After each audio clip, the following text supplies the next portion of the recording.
আমার 18 হয়েছে গত জুলাই মাসের 10 তারিখ। গত জুলাই মাসের 10 তারিখ। সো 18 বছর মানে ধরে নেওয়া হচ্ছে যে শি ইজ অ্যাডাল্ট এবং তার বিচার বুদ্ধি করার ক্ষমতা আছে এবং সেই জায়গাটা থেকে সে সমাজের অনেক রিয়েলিটিকেই ফেস করতে পারে। তোমার নাম কি? আমার নাম সুভা আক্তার। সুভা আক্তার, এবং এটা তোমার অরিজিনাল নাম না, আমরা শুরু দিয়ে বলে নিয়েছি। এটা এই কারণেই বলছি যে সুভা এবং ওর ভয়েস এই দুটো যদি অন্য কারোর সঙ্গে মিলে যায় সেটা অবশ্যই আমি বারবার বলবো যে this is not real thing, কারণ আজকের স্টোরিটা অনেক সেন্সিটিভ এবং এই দুটোই এখানে পরিবর্তন করা হয়েছে। সো ওর রিয়েল পরিচয়ে সব কিছুই আমরা গোপন রাখছি। অ্যান্ড মোস্ট ইন্টারেস্টিংলি ওর কিছু স্ন্যাপ মানে ছবি আমরা আমাদের ইউটিউবে দেবো, এছাড়া তেমন করে কোথাও আসবে না। আমাদের ইউটিউবের ঠিকানা হচ্ছে www.youtube.com/dfm904। আমি আবারও বলছি www.youtube.com/dfm904। ঢাকা FM 90.4 নামে চ্যানেলটি আছে, ওখানে গিয়ে আপনি অবশ্যই সাবস্ক্রাইব করে নোটিফিকেশন অন করে রাখুন। আমরা অনুষ্ঠান চলাকালীন সময় যে কোনো সময় পুরো অনুষ্ঠানটি ওখানে আপলোড করব।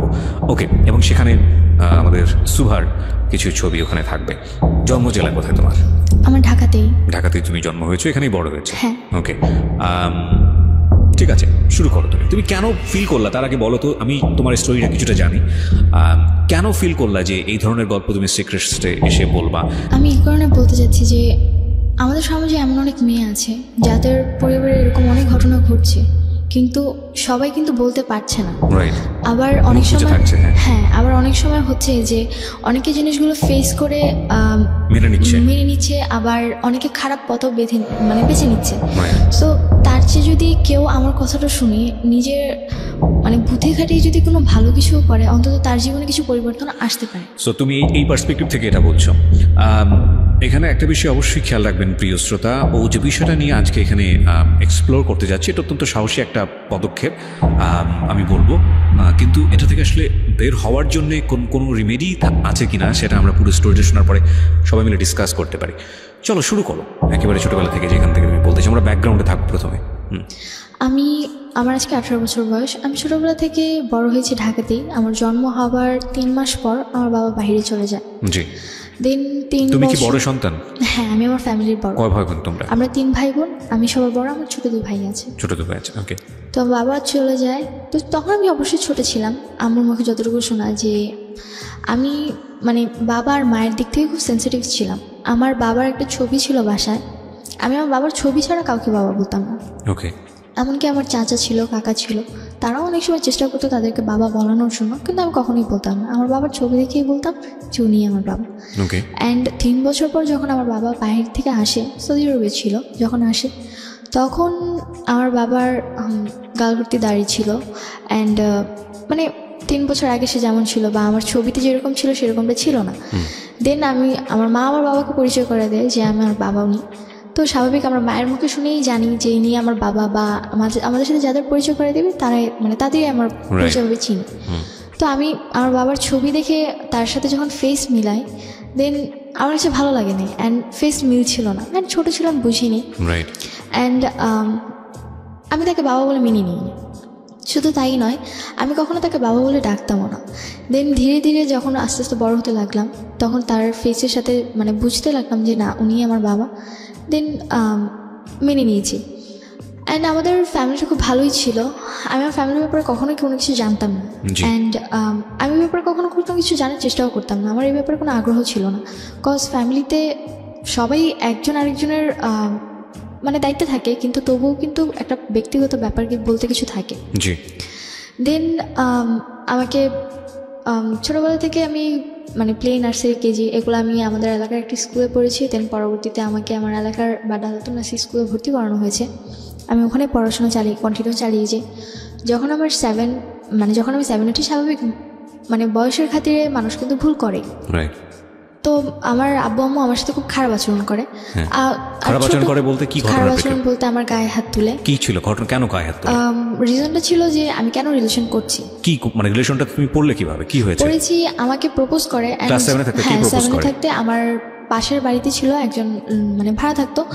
তো সে আমাকে যখন প্রপোজ করে, তো আবেগের বশে তাকে আমি যখন অ্যাকসেপ্ট করি, আমাদের রিলেশনে যখন 14 দিন, তখন ফ্যামিলি জানতে পারে।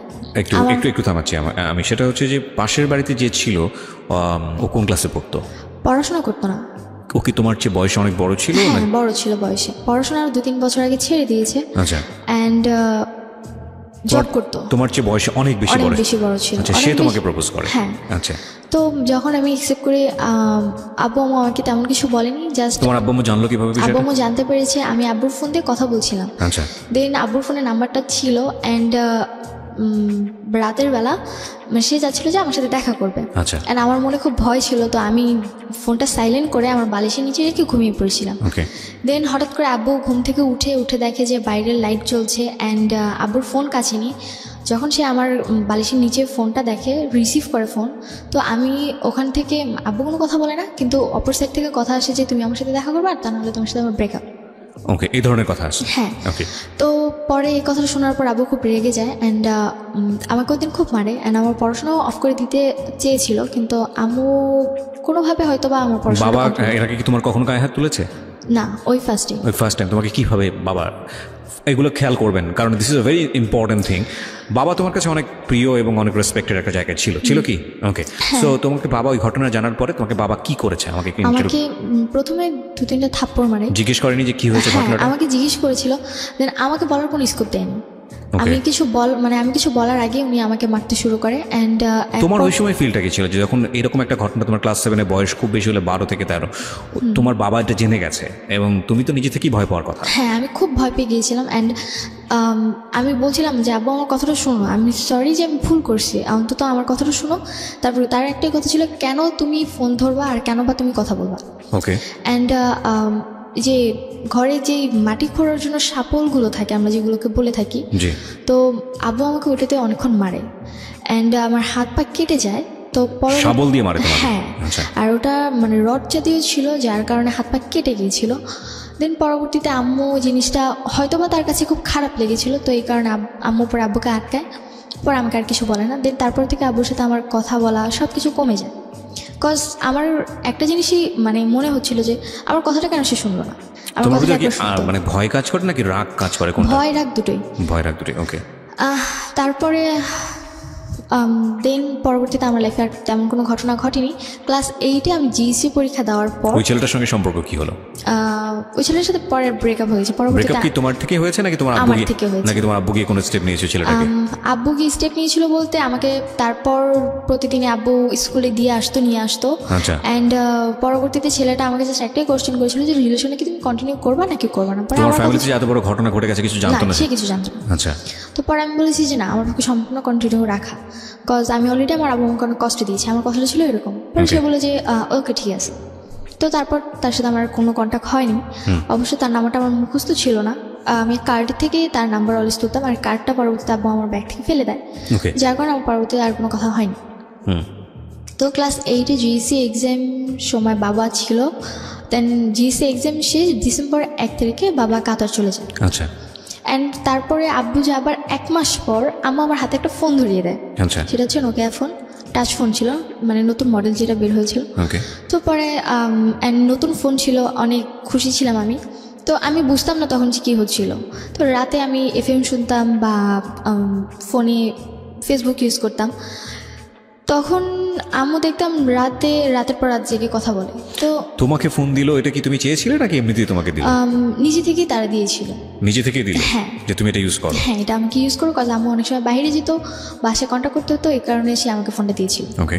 তুমি কি এটা স্কুলে নিয়ে যেতে পারতে? না, স্কুলে অ্যালাউ ছিল না। ওকে। তো পরবর্তীতে আম্মু রাতে জেগে কথা বলতো। তো আমি ভাবতাম হয়তো যদি আব্বুর সাথে কথা বলে, কজ আব্বু তখন নতুন বাইরে গিয়েছে।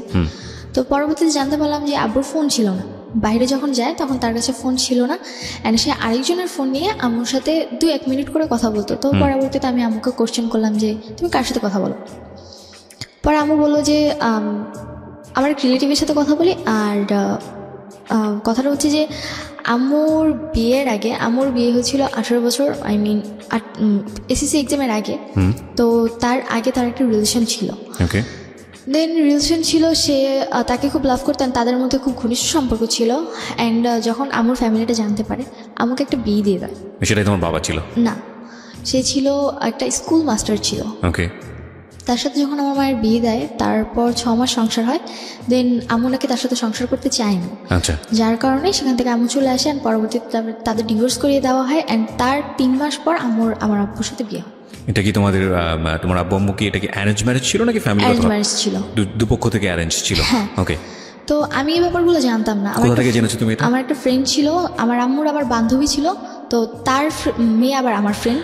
এখানে একটু মাফ করবেন প্রিয় শ্রোতা, আজকে আমি প্রচুর ইন্টারাপ্ট করবো। সাধারণত আমি গল্পে কখনো ইন্টারাপ্ট করি না, মানে সচেতনভাবেই পুরো গল্পটা শুনে যাই এবং লাস্টে গিয়ে কথা বলি।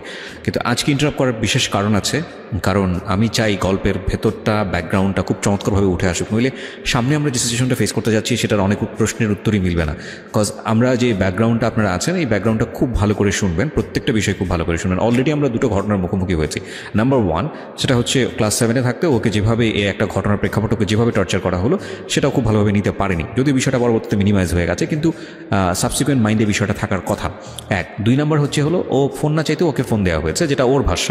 আর আরেকটি বিষয় খেয়াল রাখবেন, এখানে ও যেটা বলছে সেটাই যে স্পষ্টভাবে সব কিছু সত্য সেটা নয়, তবে সেটাকে বিশ্বাসযোগ্য জায়গায় নিয়ে যাওয়ার জন্যই আমাদের এত বেশি প্রশ্ন। হ্যাঁ, তো এই বিষয়টা তুমি কবে জেনেছো? জেনেছি আমার বাবা যাওয়ার 1 মাস কি 1.5 মাস পর। 1 মাস কি 1.5 মাস পর জানার পরে তুমি তোমার মাকে এটা জিজ্ঞেস করেছো? হ্যাঁ। আচ্ছা, তো আমি যখন আমার ফ্রেন্ডের আম্মুর মুখ থেকে কথাটা শুনি, আমি মানে অবাক হয়ে যাই যে how is that possible. And আমি ছোটোবেলা থেকেই বিয়ে করা বা একজনের সাথে ফিজিক্যাল করা বা আরেকজনের সাথে করা, এই জিনিসগুলো আমার খুব অপছন্দনীয় ছিল। আমি এগুলো কখনোই পছন্দ করতাম না। তো পরবর্তীতে আমার মানে খুব খারাপ লাগে যে আমি এমন একটা মায়ের মেয়ে। তবুও মানে এটা মনে হয়েছিল যে না, এখন হয়তো বা আমার মা খুব ভালো হয়ে গেছে বা সে হ্যাপি আছে আমার বাবাকে। তুমি কি করলে জানার পরে? জানার পর আমি বাসায় আসছি, সেদিন আমি আম্মুকে কিছুই বলি না। পরের দিনটা ছিল ফ্রাইডে, তো আমার স্কুল অফ ছিল। আমি ঘুম থেকে উঠছি ওই দিন 10টার দিকে, অ্যান্ড উঠার পর আমার মানে মন মানসিকতা ভালো ছিল না। অ্যান্ড আম্মু আমাকে বকাবকি করতেছিল যে কেন তুমি এত লেট করে ঘুম থেকে উঠছো, আর এত লেট করে কেউ ঘুম থেকে উঠে পড়াশোনা করো না, শুধু বাইরে আড্ডা মারো, আবার ফোন নিয়ে সারাক্ষণ টিপাটিপি করতে থাকো, কেন তুমি এগুলো করছো? তো পরবর্তীতে আমি আম্মুকে কোশ্চেন করলাম যে একটা সময় তো তুমি এগুলো করছো। আমার কথাটা ফার্স্টে এরকম ছিল, ফার্স্ট ছিল যে একটা সময় তুমি এরকম করেছো। Note that point please. হ্যাঁ। অ্যান্ড পরবর্তীতে আম্মু বলল যে আমি এগুলো করেছি মানে। তো আম্মু তখন রুটি বানাচ্ছিল, হাতে বেলুন ছিল। পরে আমি বললাম যে কেন তুমি করনি, তোমার আগে একটা রিলেশন ছিল, অ্যান্ড পরবর্তীতে জানলাম যে তোমার আরও নাকি আরেকটা বিয়েও ছিল। তো আমি তোমার মেয়ে, আমি তোমার সাথে যেমন সব কিছু শেয়ার করি, তোমার উচিত আমার সাথে সব কিছু শেয়ার করা, কারণ আমরা বন্ধু। পরে আম্মু আমাকে মানে হয়তো তার মাথা বেশি গরম হয়ে গিয়েছিলো, কথা বলার ধরনটা হয়তো আমার ভালো ছিল না, তো এই কারণে উনি আমাকে বেলুন দিয়ে 2টা বাড়ি মারে। হ্যাঁ, অ্যান্ড তখন আমার মাথায় আরও বেশি গরম হয়েছে যে আমি অলরেডি জেনেছি অন্য কারোর কাছ থেকে, তোমাকে জিজ্ঞাসা করছি, তুমি আমাকে সুন্দরভাবে অ্যান্সার না দিয়ে তুমি আমার গায়ে হাত তুলছো কেন? তো আমি পরবর্তীতে আমার সাথে অনেক তর্ক করি, আমি আর কোনো কথা বলি না। তোমাকে একটু থামাচ্ছি, 2টো পয়েন্ট আমরা গিয়েছি এবং 2টো পয়েন্টই খুব সেন্সিটিভ পয়েন্ট। আমি কারণ গল্পটা যখন সামনের দিকে চলে যাবে তখন আপনারা এগুলো ভুলে যাবেন। আমি 2টো পয়েন্টে একটু 2 মিনিট কথা বলতে চাই। নাম্বার 1, যখন ওকে গায়ে হাত তোলা হলো ক্লাস 7 অবস্থায়, ওর একটা সম্পর্কে জড়িয়ে যাওয়া, এবং এই সময় ওর কিন্তু ভালো মন্দ বোঝার বয়স না। এই বিষয়টা প্যারেন্টসদের খুবই সেন্সিটিভলি ডিল করা উচিত। কেন ডিল করা উচিত?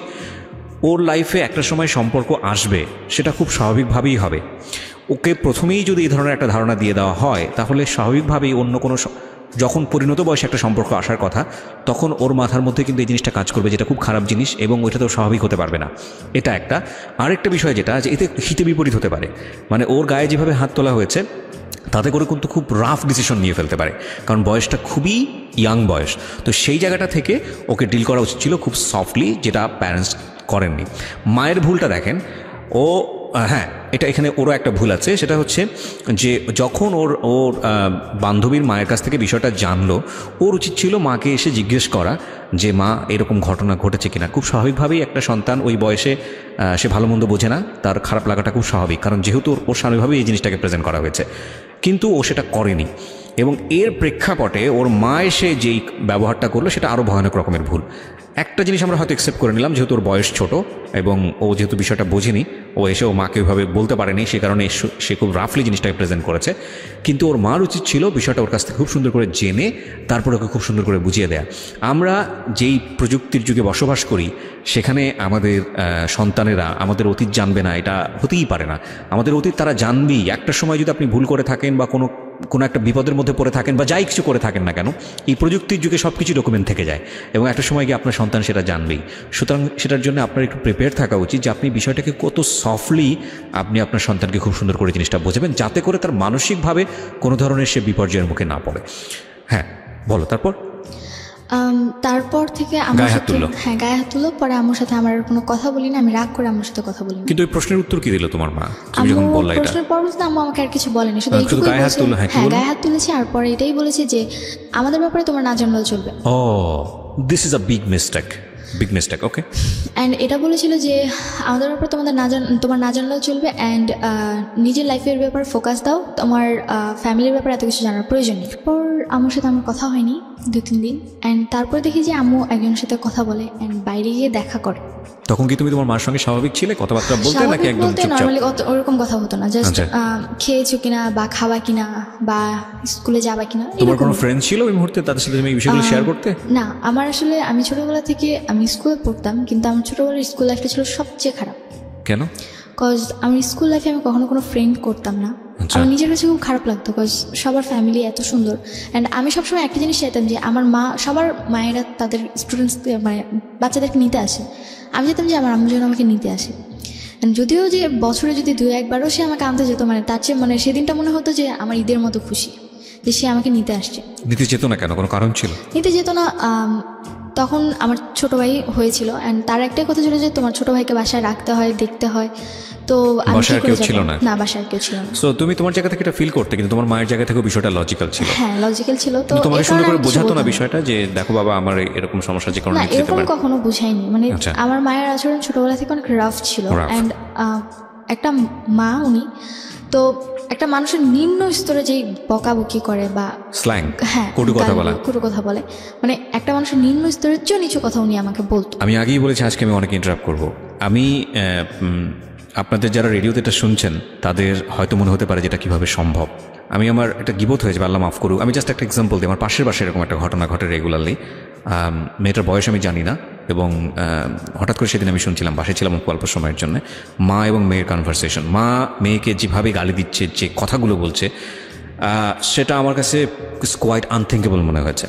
এবং মাঝে মাঝে দেখছিলাম যে মেয়েটার প্রতিবাদ করছে, ছোটো ছোটো অল্প অল্প প্রতিবাদ করছে। তোমার একটা সময় মনে হচ্ছিল যে এই মেয়েটার ভয়েসটা একটা সময় লাউড হয়ে যাবে, মা তখন আর কিছু বলতে পারবে না।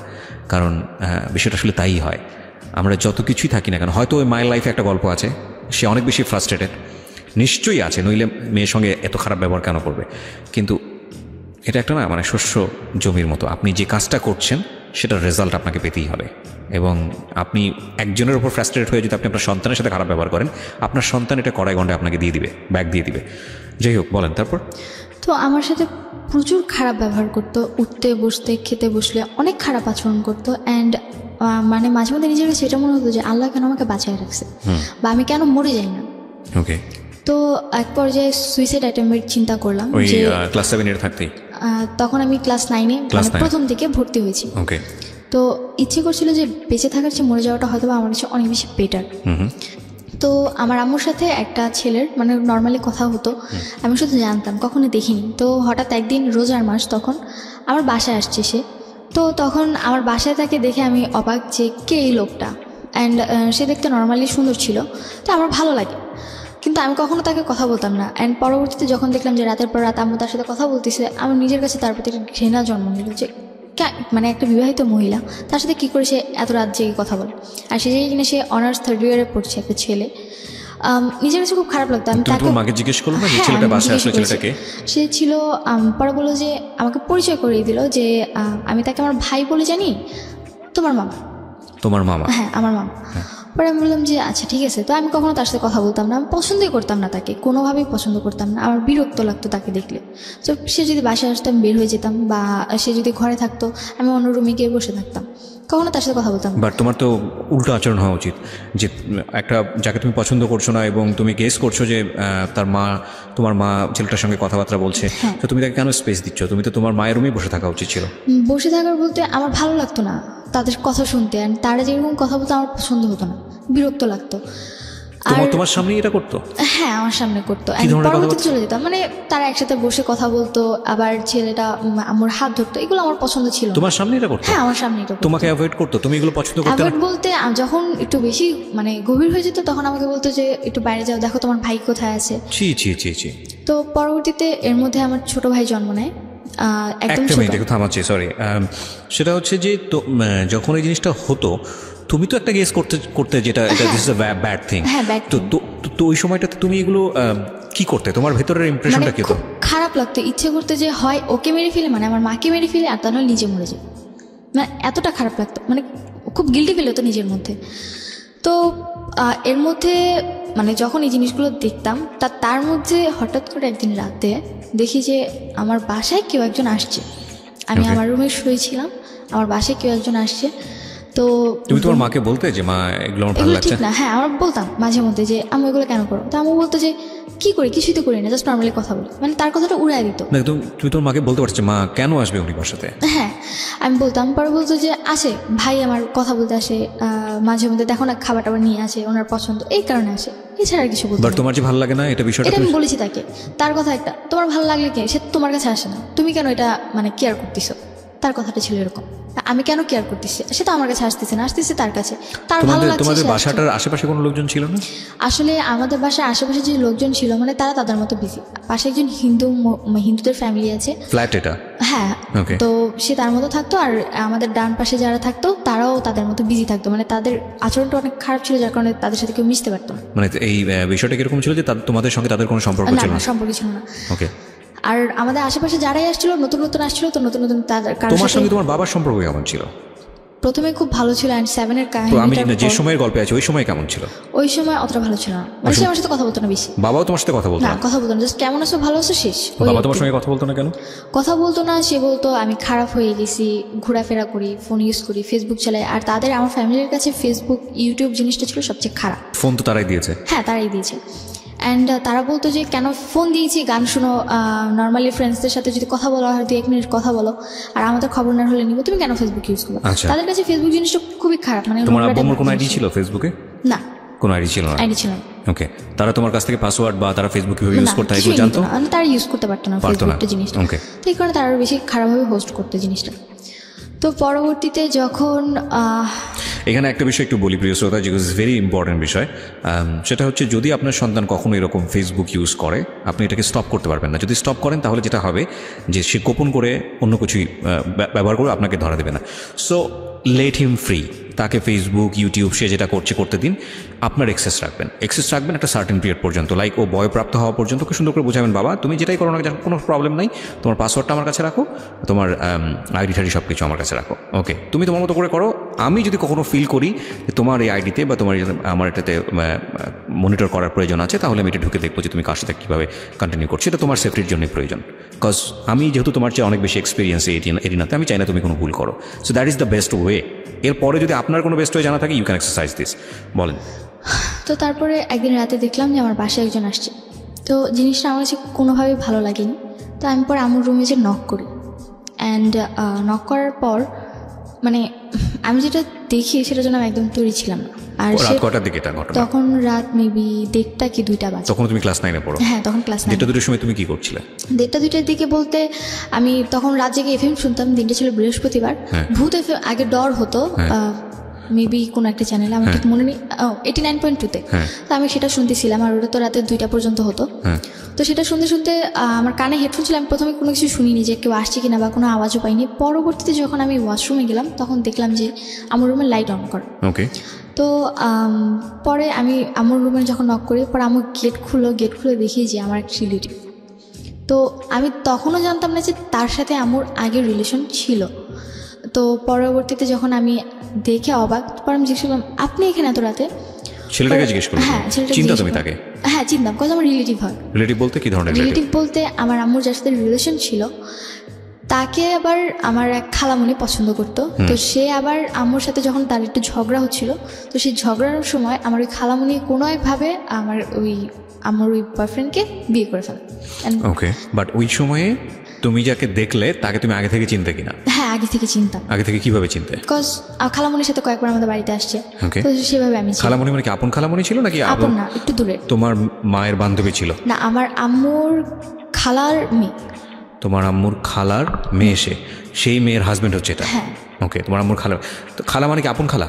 না, সেটাও দূরের? দূরের। তো তার সঙ্গে তোমার দেখা হয়েছে, কোথায় দেখা হয়েছে? সেটা দেখা হয়েছিল, আমি এলাকার ভিত্তিকে নর্মাল খালো হিসেবে চিনতাম তাকে। তো পরবর্তীতে যখন আমার বাসায় দেখি তখন তাকে না না, তুমি আমাকে বলো, কারণ আজকের এই স্টোরিটা খুব সেন্সিটিভ একটা স্টোরি। তুমি ভালো করে গ্রাফ না করতে পারলে অনেকেই বিলিভ করতে পারবে না, এবং সে জায়গা থেকে আমার অনেক প্রশ্ন আছে তোমাকে।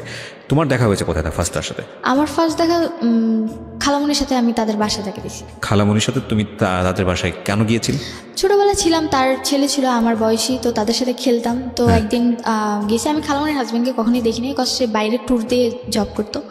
তো ওই দিন যখন আসে, তো তার সাথে ছোটোবেলা তার সাথে একবার আমার দেখা হয়েছিল।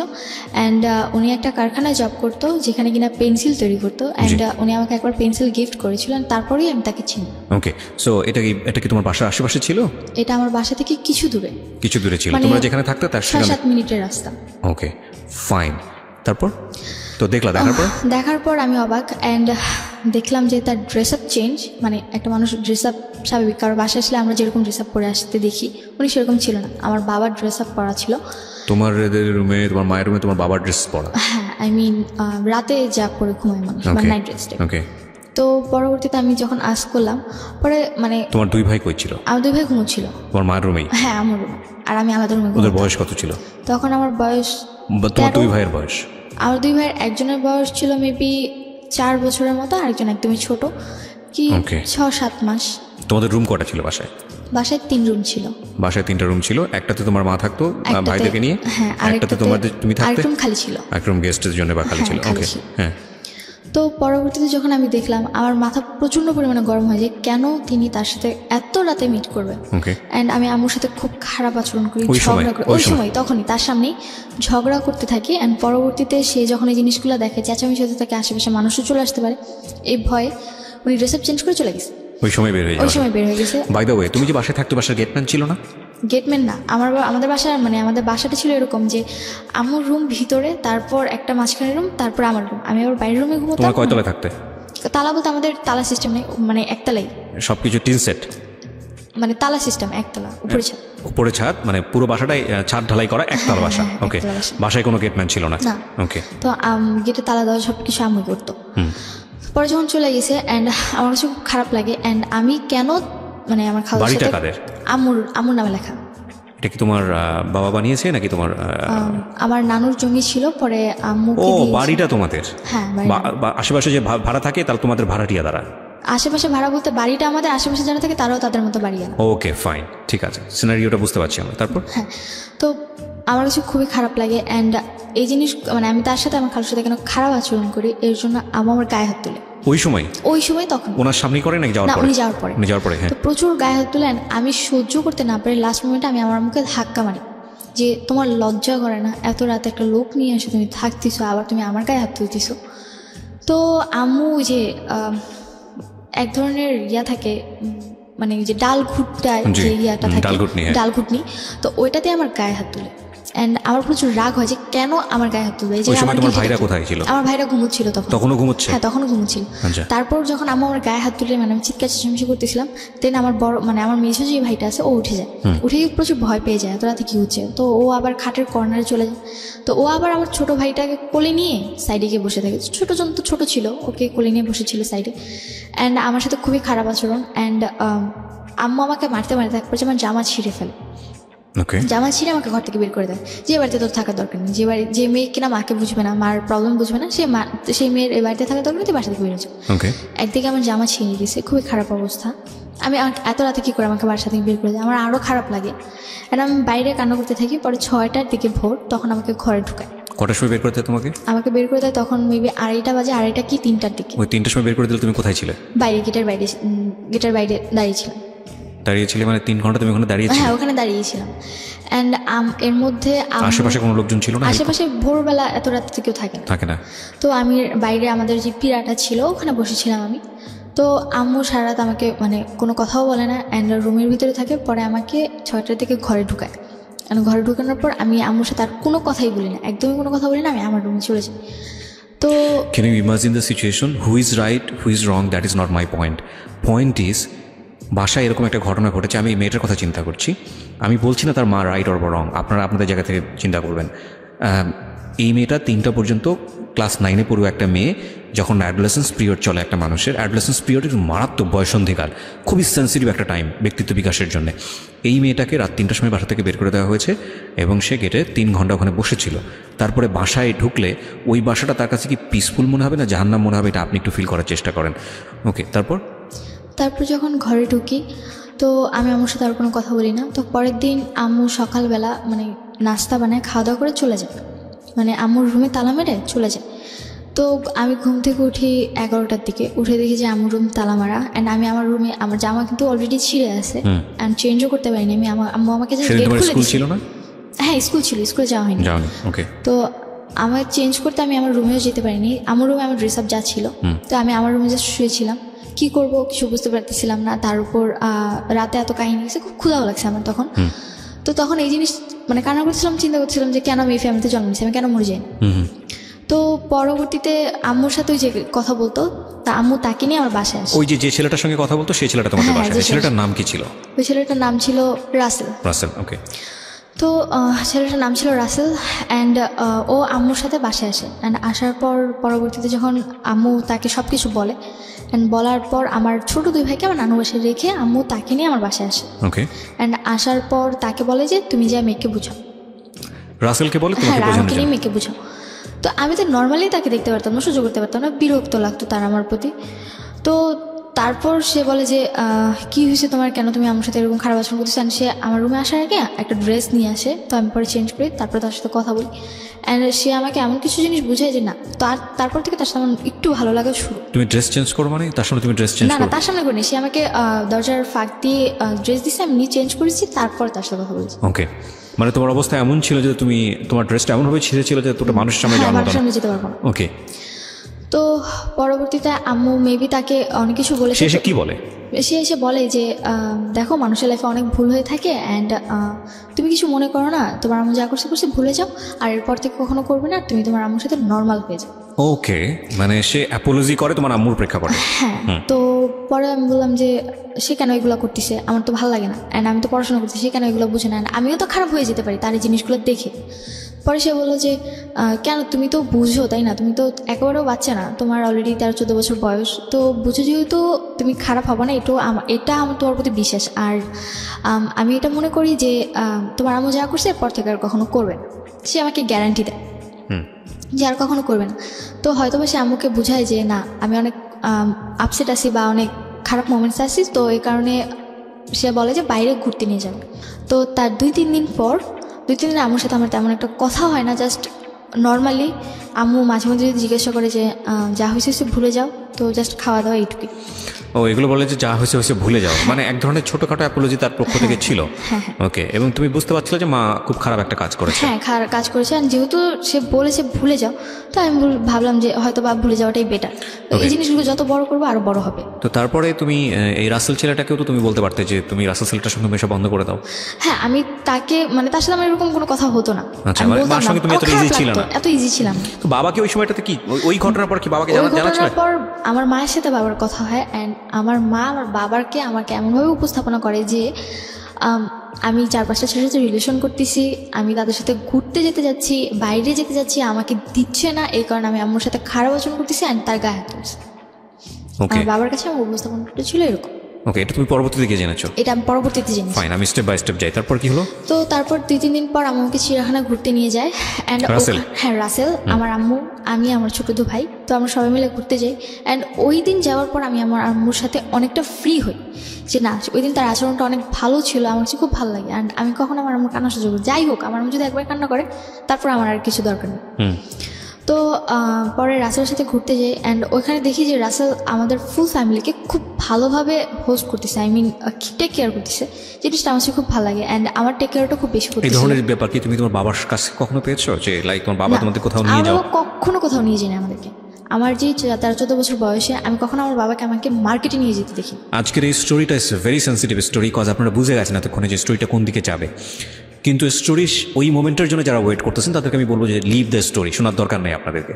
কজ আজকের স্টোরির লেসনটা একটা মেয়ের বড় হয়ে ওঠা, মেয়ের জায়গাটা একটা ছেলেও হতে পারে, তার বড় হয়ে ওঠা এবং অত্যন্ত গোপনীয় একটা সামাজিক টানাপোড়েন বা ফ্যামিলিগত একটা টানাপোড়েন, সেই জায়গাটাকে তার ব্যক্তিত্ব বিকাশ, সব কিছু মিলিয়ে এটা খুব টাফ অ্যান্ড ভেরি সেন্সিটিভ একটা স্টোরি।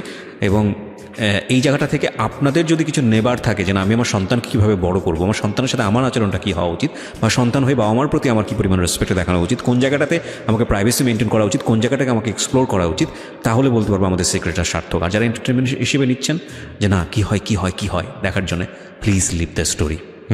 বলো তারপর। তারপর বাইরে ঘুরতে যাই, অ্যান্ড তার টেক কেয়ারিংটা আমার কাছে খুব ভালো লাগে, যে সে আমাদের উপর খুব ভালো কেয়ার করে, অ্যান্ড তার আচরণটা আমার কাছে খুব ভালো লাগে। অ্যান্ড তারপরে তার সাথে আমি অনেকটা ফ্রি, মানে রাসেলের সাথে আমি অনেকটা ফ্রি কথাবার্তা বলি। তো তখন এপ্রিল মাস, মানে ভ্যালেন্টাইন ডে, ওকে, তো না এপ্রিল মাস, বৈশাখ, পয়লা বৈশাখ। অ্যান্ড পয়লা বৈশাখে সে আমাকে একটা ফুল কিনে দেয়। অ্যান্ড আমার স্কুলে প্রোগ্রাম ছিল, প্রত্যেক পয়লা বৈশাখে আমার স্কুলে প্রোগ্রাম হয়, তো আমি স্কুলে যাব অ্যান্ড আমার খোপার জন্য ফুল লাগবে, ফুল ছিল না। তো এ কারণে উনি পরবর্তীতে আমাকে যখন ফুল কিনে দেয় আমার কাছে খুব ভালো লাগে। এটা তোমার মা জানতো? হ্যাঁ, আম্মু বলেই কিনে দিয়েছিল। ওকে। তো তখন আম্মুর সাথে রাসেলের কন্টিনিউ কথা হচ্ছে। ওকে। তো তোমাদের বাসায় আসা যাওয়া করে? হ্যাঁ, আসা যাওয়া হচ্ছে। অ্যান্ড আমি এবং প্রাইভেট টাইম পাস করে? হ্যাঁ, প্রাইভেট, মানে আমি যখন থাকি না তখন আসে, বা আমি যখন ঘুমোচ্ছি তখন এসে কথা বলে, বা আমি যখন রুমে চলে গেছি তখন তাদের মধ্যে একটু ডিস্টেন্স রাখি, যে হয়তো বুঝতে পেরেছি যে আমার এগুলো পছন্দ না তখন। তো পরবর্তীতে তখন এই সময়টা থেকে তুমি তোমার বাবাকে রাসেল সম্পর্কে বলেছো? যে সময়টা তুমি তখনও বলোনি? তখনও বলিনি। এই প্রাইভেসিটা তুমি মেনটেন করেছো কেন? সিক্রেটটা তুমি মেনটেন করেছো? এই জিনিসটা আমি মেনটেন করেছি কজ আমার বাবার সাথে আমার মাসে 2-3 মাসে একবার কথা হতো। 2-3 মাসে একবার? তাও কেমন আছো, ভালো আছো কিনা, এইটুকু। তার মানে বুঝুন আপনি যে ওর কি পরিমাণ দূরত্ব ছিল ওর বাবার সাথে এবং ওর মায়ের সাথে। বলেন তারপর পয়লা বৈশাখ গেল, অ্যান্ড পয়লা বৈশাখের পর রাসেল আমাকে প্রপোজ করে। প্রপোজ করাটা কীরকম ছিল? প্রপোজ করাটা এরকম ছিল যে ও পরের দিন সিলেট চলে যাচ্ছে, আগের দিন রাতে বাসায় মিট করতে আসে আমার ফুল ফ্যামিলির সাথে। তখন কোথায় থাকতো? ও থাকতো আমার বাসা থেকে 2-3 মিনিট দূরে একটা বিল্ডিংয়ে থাকতো। ওখানে কি ভাড়া থাকতো? ভাড়া থাকতো। ভাড়া থেকে পড়াশোনা থাকতো, মেসে থেকে পড়াশোনা করতো? আচ্ছা। এবং ওর বাড়ি কোথায় ছিল? ওর বাড়ি ছিল বরিশাল বরগুনা। বরিশাল বরগুনাতে। এখানে থেকে সে পড়াশোনা করতো? শুধুই পড়াশোনা করতো? হ্যাঁ, শুধু পড়াশোনা। ইউনিভার্সিটিতে পড়তো? হ্যাঁ, তিতুমিরে 3rd ইয়ার পড়তো। তিতুমিরে 3rd ইয়ার পড়তো। ওকে, বলো তারপর। তো তারপরে রাতের বেলা যখন সে আসে তখন সে আমার একটাই কথা বলে যে তুমি যদি কিছু মনে না করো আমি তোমাকে কিছু বলতে চাই। পরে আম্মু তখন আবার বাইরে রান্নার রুমে কিছু তার জন্য আয়োজন করতেছিল। জি বলেন। তো পরে বলতেছে যে তুমি তো আমাকে মামা বলে ডাকো, বাট কিছু মনে করো না, তোমাকে আমার খুব ভালো লাগে। তো হয়তো ওই জিনিসটা আমার মধ্যে খুব ভালোভাবে বা যেভাবেই হোক এটা করা না, যে না কেউ আমাকে সেকেন্ড টাইম আবার প্রপোজ করেছে। ক্লাস 7-এর পরে? হ্যাঁ, 7-এর পর। তারপর সে ওইটা বলে চলে যায়। সে আমাকে বলে যদি তোমার ভালো লাগে তাহলে আমাকে আজকে রাতে অন্তত একটাবারের জন্য হলো ফোন দিও, মানে একটা মিসড কল দিও অন্তত। তারপর আমি সেদিন তার সাথে আমার কোনো কন্ট্যাক্ট নেই, মানে আমি তাকে আর ফোন দিই না। আর আমার ফোনে ওরকমভাবে ব্যালেন্স ভরাও হতো না যে আমি কাউকে ফোন দিতে পারবো। তো আমি তাকে আর ফোন দিই না। পরবর্তী দিন সে আমাকে ফোন দেয় সিলেট যাবার পর। ওই দিন রাতে তার বাস ছিল, সিলেট চলে গেছিলো। তারপর আমাকে ফোন দেয়। হ্যাঁ, তারপর যখন উনি পরের দিন আমাকে ফোন দিল, তারপরে আমাকে বললো যে তোমার কি আমাকে কোনোভাবেই ভালো লাগে না যে তুমি আমাকে একটাবার ফোন দিলা না? আমি বললাম যে আমার ফোনে ব্যালেন্স ছিল না, তাই আমি ফোন দিতে পারিনি। তো যখন এই কথা বলি তখন বলে যে থাক, আমার আর কোনো অ্যান্সারের প্রয়োজন নেই, আমি অ্যান্সার পেয়ে গেছি। পরে তার সাথে আমার কন্টিনিউ কথা বলা।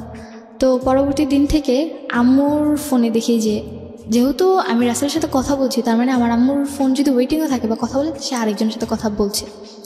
তো পরে আমি রাসেলকে কোশ্চেন করলাম যে আপনি কেন আম্মুর সাথে কথা বলতে? পরে সে বললো যে আমি তো জাস্ট আপা হিসেবে তার সাথে কথা বলতাম নর্মালি, এছাড়া আর কিছুই না। আর আমি আমার লাইফের ব্যাপারে বা আমার ফ্যামিলি মেম্বারের ব্যাপারে কথা বলতাম, আদার্স কিছু না। বললাম যে তাহলে যে আপনি হাতটা ধরতেন এগুলো, বলছে এগুলো তো জাস্ট বোন হিসেবে আমি তার হাত ধরতাম। এটা কি মানে ভালো লাগা বা প্রপোজিং এর একদম প্রিলিমিনারি পর্যায়ে তখনই কি তুমি জিজ্ঞেস করলে এটা এই বিষয়গুলো, নাকি তার আগে জিজ্ঞেস করে? না, আগে তো না, পরে মানে তোমাকে ভালো লাগার করার পরে? হ্যাঁ, ভালো লাগা প্রপোজ করার পর। তো যখন এই কথাগুলো বলি তো প্রত্যেকটা কথারই মানে এমন একটা অ্যান্সার ছিল যে না, মানে সে এগুলোর ব্যাপারে কোনোভাবেই ইনভলভ না। তো তখন রাসেল সিলেটে, তো আমি তো বাড়িতে। তো আমি ঠিক তার 2-3 দিন পর আমি সেমভাবে রাতে বাসায় ঘুমোচ্ছিলাম। ওই দিন হয়তো বা আমি রাতে কোনো FM শুধু শুধু ঘুমিয়ে পড়েছি, আমার রাতে মানে কানে হেডফোন, তো আমার ওই ব্যাপারে আর হুঁশ নেই যে না আমার কানে হেডফোন দিয়ে আমি ঘুমিয়ে পড়েছি। প্রপোজটা কি তুমি অ্যাকসেপ্ট করেছিলে? এক্সেপ্ট বলতে আমি জাস্ট বলেছিলাম যে আমি ফোন দিতে পারিনি, তো সে বলেছে আমি আমার অ্যান্সার পেয়ে গেছি। তো এখানে আমাদের মধ্যে কেউই কাউকে আই লাভ ইউ যে জিনিসটা থাকে ওটা কেউই কাউকে বলেনি। বাট তোমাদের থেকে কি ভালো লাগা শুরু হয়েছিল? হ্যাঁ, তখন শুরু হয়েছিল। এগুলো পয়েন্ট করবেন প্রিয় শ্রোতা। ওকে, তারপর? তো পরে দেখি যে রাতের বেলা, তখন মেবি রাতের 3:30 কি 3:45 কাছাকাছি এরকম টাইম, তখন দেখি যে আমার কানে এখনও রেডিও চলছে অ্যান্ড ফোনে চার্জ একদম ব্যাটারি লো। তো পরে আমি উঠে ফোনের চার্জারটা আমার রুমে ছিল না, আমি আম্মুর রুমে চার্জার আনতে গেছি। তো আমাদের বাড়িতে কেউই রুম নক করে ঘুমোতো না। তো ওই দিন রাতেও দেখলাম যে আম্মুর রুম মানে নক ছিল না, ভেরানো ছিল এরকম টাইপের, কিন্তু ডিম লাইটটা অন ছিল, যেটা কিনা আম্মু অন করে ঘুমায় না। তো আমি ভাবলাম যে আম্মু হয়তো ঘুমিয়ে গেছে, রুমে গিয়ে ডিম লাইট অফ করে দিই। অ্যান্ড আমি রুমে ঢুকে এর আগের বার তো জাস্ট আমার খালুকে দেখেছিলাম, আমি নক করার পর তারা গেট খুলে। তো পরবর্তীবার আমি আবার ওপেনলি মানে যা দেখি সেটার জন্য আমি প্রপারলি প্রস্তুত ছিলাম না, একদমই না। অ্যান্ড আমার হাত থেকে ফোনটা পড়ে যায়, ব্যাটারি খুলে যায় ফোনের। টাচ ফোন ছিল তো, টাচটা ফেটে গিয়েছিল। তো আমি দেখে মানে একদমই সহ্য করতে পারিনি। দরজাটা আম্মুর রুমের দরজাটা জোরে মানে আটকে দিয়ে আমি আমার রুমে এসে দরজা আটকে মানে কী করবো তখন, মানে বাঁচবো না মরে যাবো সেটা চিন্তা করতেছিলাম। মানে কী ছিল বিষয়টা ছিল যে আমাদের যে বাসার গলিটা, ওই গলির প্রথম ঢুকতেই একটা বাড়ি থাকে, ওই বাড়িতে একটা ছেলে থাকতো। তো ও আবার মার্কেটে জব করতো।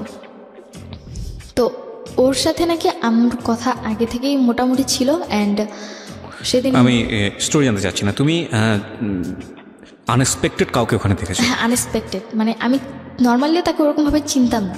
যে যাকে দেখলে তুমি ওই রাতের পরে তাকে চিনেছো না তার আগে তুমি তাকে চিনতে? পরে চিনেছো। সো ওকে, আমি সিচুয়েশনগুলো জানি। তারপরে তোমার রুমে আসার পরে কি হলো? তো আমি আমার রুমে এসে দরজা আটকে দিই। অ্যান্ড পরবর্তীতে আম্মু ড্রেস আপ চেঞ্জ করে পরে আমার রুমে এসে নক করতে থাকে, আর ওই লোকটা ওখান থেকে চলে যায়। তো আমি রুমের দরজা খুলি না। তখন আমি কী করবো, আমার জাস্ট একটাই চিন্তা যে আমি মানে খুব কান্না করতেছিলাম। আমি চিন্তা করছিলাম যে কেন আমি এখনো এই জিনিসগুলো দেখার জন্য আমাকে বাঁচানো। পুরো বাড়িতে কোনো পুরুষ মানুষ থাকতো না? না, কোনো পুরুষ মানুষ থাকতো না। ওকে, তো আমাকে আল্লাহ কেন বাঁচিয়ে রাখছে বা আমি কেন বেঁচে আসি? অ্যান্ড তখন চিন্তা করলাম যে বেঁচে থাক এইগুলো দেখার চেয়ে মরে যাওয়াটা বেটার। তো তখন রাসেলের সাথে আমার ওরকম কথা নেই, বিকজ সিলেট যাবার পর জাস্ট ওই ফ্রি টাইম যখন হতো তো মানে ঘুরতে যেত, এই কারণে কথা বলতে পারতাম। সিলেটে সে কেন গিয়েছিল? তার বাড়িতে সিলেট গিয়েছিল, বাড়ি না তার, সিলেট গিয়েছিল তার মেঝো ভাই ওখানে থেকে জব করতো। তো মেঝো ভাইয়ের সাথে দেখা করতে গিয়েছিল। তখন রাসেল কোথায়? সিলেটে। ওকে। তো কী করবো বুঝতে পারতেছিলাম না, মানে মাথায় কোনো কাজই করতেছিল না। পরে আমি মানে চিন্তা করলাম যে আমি সুইসাইড করে ফেলি, আমার বাঁচার কোনো দরকার নেই। বিকজ বারবার সরি বলার পরও যে এই জিনিসগুলো হচ্ছে, তারপর বেঁচে থেকে আমার কি লাভ? তো আমি চিন্তা করি যে ফ্যানের সাথে নিজের গলায় ধরে দেবো, আমার বাঁচার কোনো দরকারই নেই। আর যেখানে বাবার সাথে আমার অতটা মানে কথাবার্তা নেই, আমি কাউকে আমার কথাগুলো শেয়ার করতে পারতেছি না, আমার তেমন কোনো ফ্রেন্ডসও নেই, আমার স্কুলে অতটা যাওয়া হচ্ছে না, আর বাসায় এরকম সিচুয়েশন। তো একটা মেয়ে সিচুয়েশনে থাকলে কি করে, আমি কোনোভাবে অ্যাকসেপ্ট করতে পারতেছিলাম না। তো আম্মু অনেকবার, অ্যান্ড আমার মানে অলরেডি ফ্যানের সাথে দড়ি মানে আমার ওনা বাঁধাও শেষ। অ্যান্ড আম্মু প্রচুর নক করতেছিল যে আম্মু হয়তো ভয় পাচ্ছিল যে আমি যদিও কিছু করে ফেলি। তো পরে আম্মু মানে নক করতে করতে সে একটা পর্যায়ে আমাকে এটা বলে ফেলে যে তোর যদি মরার ইচ্ছা থাকে আমার বাড়িতে না মরে আমার বাড়ি থেকে চলে যায় মর, কজ তুই যদি আমার বাড়িতে মরস পুলিশের সাথে আমার এই ধরবি যে হয়তো বা আমার কোনো কারণে তুই মরতেছিস, তার তোর যদি মরার ইচ্ছা থাকে মরার অনেক জায়গা আছে, তুই যেমন এমনকি এমনভাবে ইন্ডিকেট করে বলছে তুই তো সাঁতার জানোস না, হাতে ঝিলে যাও ওখানে গিয়ে ঝাঁপ দিয়ে পানি থেকে মরে যায়। আরও বেশি খারাপ লাগছিল যে কী বলছে এগুলো। দেন হাউ মাচ মানে ডেসপারেট শি ইজ। আমি জানি না কোনটা সত্য কোনটা মিথ্যা, কজ সেটা জাজমেন্ট করার অধিকারও এই শো নাই, এবং সেটা করা সম্ভব না, কারণ it's not an investigative show. But এগুলো একটা ফ্যামিলিতে যদি হয় কী অবস্থা দাঁড়াবে, এবং মানে যে পক্ষর কথা বলছে সে পক্ষ কতটা ডেসপারেট এই বিষয়টাতে, ভয়ানক। বলুন তারপর আম্মু এরকম কথা যখন বারবার বলতেছিল তখন এতটা রাগ হলো নিজের ভিতর যে না, মরে গেলে তো মরেই গেলাম, মরে গেলে না কেউ আমার ব্যাপারে কিছু জানলো বা আমি না কাউকে কিছু বলতে পারতেছি না, আমি আমার মাকে ভালো করতে পারতেছি, তো আমি মরে গিয়ে কী করবো? তার চেয়ে ভালো মানে যতটুকু মানে তখন মনে হচ্ছিল যে না আমি একটা যুদ্ধের ময়দানে চলে এসেছি, আমাকে ফাইট করে বাঁচতে হবে। এখন যদি আমি ফাইট না করতে পারি তাহলে আমাকে কেউ মেরে ফেলবে। ক্লাস 9-এ পড়ো তখন? তখন আমি ক্লাস 9। আর মাঝামাঝি সময় মানে জুন জুলাই এরকম। পড়াশোনা করতে পারতে? পড়াশোনা বলতে আমার ওরকম পড়াশোনা হতো না, পরীক্ষার আগে রাতে যদি একটু পড়তাম তা ওই অবধিই হতো। তোমার গ্রুপ কি ছিল? আমার গ্রুপ ছিল কমার্স। Commerce, okay. অ্যান্ড ছোটোবেলা থেকেই মানে আমার আম্মু যেটা বলতো যে আমার বেশি পড়ার প্রয়োজন হতো না, যদি আমি অল্প পড়তাম তাহলেই আমার মানে সিলেবাস কভার হয়ে যেত। তো কী করবো বুঝতে পারতেছিলাম না। পরে আমি গেট খুললাম, অ্যান্ড গেট খুলে আম্মু দেখে যে মানে ওড়নাটা ফ্যানের সাথে বাঁধা। পরে আম্মু আমার হাত ধরে মানে চুলের মুঠি ধরে আমাকে তার রুমে নিয়ে গিয়ে ধাক্কা মারে। অ্যান্ড কী বলে ওয়াইড্রপ যে থাকে সেটার সাথে লেগে আমার কপালটা কেটে যায়। অ্যান্ড যখন আমার কপাল কেটে যায় তো পরে বলে যে তোর যখন এতই মরার ইচ্ছে এখানে কেন তুই মরবি, তুই বাইরে গিয়ে মর, তোর দরকার নেই এখানে থাকার বা এখানে বাঁচার। তো এই কথাগুলো যখন বলতেছিল খুব খারাপ লাগতেছিল। অ্যান্ড পরবর্তীতে সে আমাকে বেলুন নিয়ে মারতে শুরু করে। অ্যান্ড আমি লাস্ট অব্দি সহ্য করতে না পেরে তার মানে সে যেমন আমাকে মারছে আমিও তাকে মারছি। মানে তুমিও গায়ে হাত তুলে? হ্যাঁ, গায়ে হাত তুলছি লাস্ট অব্দি, বিকজ আমার সহ্য করার ক্ষমতা নেই। বিকজ এখন যদি আমি গায়ে হাত না তুলি তো হয় আমি মরে যাব, আর তা না হলে মানে কোনো একটা কিছু করে ফেলবো, অঘটন। তো তার চেয়ে ভালো দেখি কি হয়। তো আমি তার গায়ে হাত তুলি। অ্যান্ড লাস্ট আমি তাকে মানে জাস্ট মানে যে ডাল ঘুটনি ছিল ওটা দিয়ে তার পায়ে দুটো বাড়ি দিই, এর বেশি আর কিছু করি না। অ্যান্ড এই জিনিসটা সহ্য করতে পারে না। ওই রাতে আমার মামাদেরকে, আমার খালামুনিকে, আমার নানুকে ফোন করে আম্মু ডাকায় আনে যে দেখো তোমাদের মেয়েগুলো কী করতেছে। তো পরে মামার সবাই আসলেন। আমার তো মাথায় একদম সেন্স নাই বলতে গেলে। এরকম আমি সবার সামনে চিৎকার করে বলতেছি আমার কি দোষ দেখতেছো তোমরা, আমি কি করছি, আমি গায়ে হাত তুলে দোষ করছি? তাহলে ও যে রাতের পর রাত ছেলে এনে বাসায় থাকে, লোক এনে বাসায় থাকলে এটা কি ওর দোষ না? তুই তো গাড়ি করছিলি? হ্যাঁ, তুই তো করে বলছি। তো পরে মামারা বলতেছিল যে এই মেয়ে তো পুরো খারাপ হয়ে গেছে, এর তো মানে মামাদের কথা এরকম ছিল যে আমি পুরোপুরি খারাপ হয়ে গেছি। অ্যান্ড মায়ের নামে আজে বাজে কথা বলতেছি, সে যাই অন্যায় করুক না কেন সে আমার মা। কিন্তু আমার মাথায় তো ওটা নেই যে না সে আমার মা, সে কেন অন্যায় করছে, আমার কথা এটা কেন করবে, এইটুকু আমার মাথায় ছিল। অ্যান্ড মামারা আমার সাথে প্রচুর খারাপ আচরণ করতেছিল। অ্যান্ড তুমি যেগুলো বলছো সেগুলোকে তারা একদমই বিশ্বাস করতেছে না। অ্যান্ড পরবর্তীতে মামারা বলতেছে যে তুই কোনো কথা বলিস না, ওরে মানে পুলিশদের ধরে দে। মানে আমার এক বড় মামা ছিল যে সে বলতেছিল যে ওকে পুলিশদের ধরে দে, বল যে মাকে খুন করতে গেছে, পুলিশদের ধরা দিলে দেখবি এমনি জেলের ভাতকে ঠিক হয়ে যাবে। আবার নানু বলতেছিল যে এত কিছুর দরকার নেই, তাবিজ করে রাখ, দেখবি যে তুই যা বলবি তাই শুনবি। এরকম উল্টাপাল্টা কথা বলতেছিল। তখন তো আমার মাথায় আরও রক্ত যে আমি একটা প্রবলেমে পড়ে তাদেরকে এই জিনিসগুলো বলতেছি, অথচ তারা আমার সাথে এত খারাপ কেন? কেউ শুনছে না। মানে আমি বলতে গেলে কোনো ফেল না একটা মানুষ, মানে আমি যা বলছি সবই বানোয়াট বলছি, কোনো সত্যি কথা বলছি না। খুব ক্রিটিক্যাল সিচুয়েশন প্রিয় শ্রোতা। এখানে যদি কেউ শুনেও সমাধানটা কি হবে খুবই ক্রিটিক্যাল। একটু চিন্তা করবেন, আপনারা আপনাদের জায়গা থেকে হয়তোবা মার দিকে আঙ্গুল তুলছেন, হয়তো বাকি তাই তুলছেন, আমি ডেফিনেটলি শিওর। কিন্তু মা আর মেয়ের সম্পর্ক তো যেটাই হোক না কেন, মা আর মেয়ের সম্পর্ক এই জায়গাটা কিন্তু একটা সমাধানের জায়গায় আসতে হবে। এবং এটার সমাধানটা কি? কজ এমন একটা হস্টিলিটি সম্পর্ক গ্রো করেছে দুজনের মধ্যে, এবং এত ভয়ানক একটা রিজনে যেখানে সমাধান দেওয়ার মতো কেউ নেই, এবং পুরোপুরি ওর পক্ষে কেউ নেই, সবাই নিচ্ছে ওর মায়ের পক্ষে। সেটাই হয়তোবা তাদের জায়গা থেকে স্বাভাবিক ছিল। এবং এটা আসলে কোন জিনিসটাকে কাটবে, পক্ষ নিলেই বা একটা সমাধানটা কী হবে? মানে এর চেয়ে ডিফিকাল্ট মোমেন্ট মার লাইফেও কখনো এসছে কিনা জানি না, এবং ওর লাইফে তো অফকোর্স আমি জানি না শেষ পর্যন্ত সেটা কী হয়েছে। তবে যারা আজকের এই গল্পটা শুনে অনেকে বিশ্বাস করতে পারছেন না, তাদেরকে আমি বলবো আপনি নিশ্চয়ই পত্রপত্রিকা পড়েন, আপনি নিশ্চয়ই লাস্ট 2-4-5 বছরের ঘটনা যদি একটু পেছন দিকে যান, এইরকম একটা প্রেমের সম্পর্ক, এরকম অবৈধ সম্পর্কের কারণে নিজের ছেলে মেয়েকে মেরে ফেলেছে, এবং নিজের ছেলে মেয়েকে মেরে পত্রিকা শিরোনাম হয়েছে, হেডলাইন হয়েছে, এরকম অসংখ্য ঘটনা আপনি পাবেন। সো এতটা অবাক হওয়ার কিছু নাই। রেডিওতে ফর দ্য ফার্স্ট টাইম আমি বলি যে এইরকম একটা ডেসপারেট স্টোরি উঠে আসতেছে, আমরা চেষ্টা করতেছি এটার সমাধান খোঁজার জন্য। তারপর ওই দিন রাতে পরে মামারা আমাকে উল্টাপাল্টা কথা বলে। অ্যান্ড পরবর্তীতে মামা বলে যে আমার রুমে আমাকে দিয়ে যায়, অ্যান্ড বলে যে তুই এই রুম থেকে বের হবি না, তুই যদি রুম থেকে বের হস তাহলে সত্যি সত্যি তোকে আমি পুলিশে দিয়ে দিব। এরকম কথা বলতেছিল। পরে আমি আমার রুমে চলে যাই, আমি আর কিচ্ছু বলি না। মামারা পরে চলে যায়। পরের দিন সকালবেলা আমার আশেপাশের মানুষের যে রাতে চিৎকার চেঁচামেচি হয়েছে তো ওগুলো শুনছি। তো পাশের বাড়ির কয়েকজন আসছেন, মানে 3-4টা নানু আসছে। ওরা জিজ্ঞেস করলো যে কী হয়েছে। তো আম্মু আবার সকালবেলায় মানে এর আগের বারের মতো গেটে তালা দিয়ে চলে গেছে নানু বাসায়। পরে আমি সবাই বললাম যে এরকম কাহিনী হয়েছে। পরে বলতেছে তাহলে তুই বাবাকে জানা। তো আমি তাদের কাছ থেকে ফার্স্ট ইন্সপিরেশন পাই যে না আমি আমার বাবাকে জানাবো। কারা এটা বলে? আমার পাশের বাড়ির লোকেরা, আমার প্রতিবেশীরা। তো পরে আমি বাবারে ফোন দিই।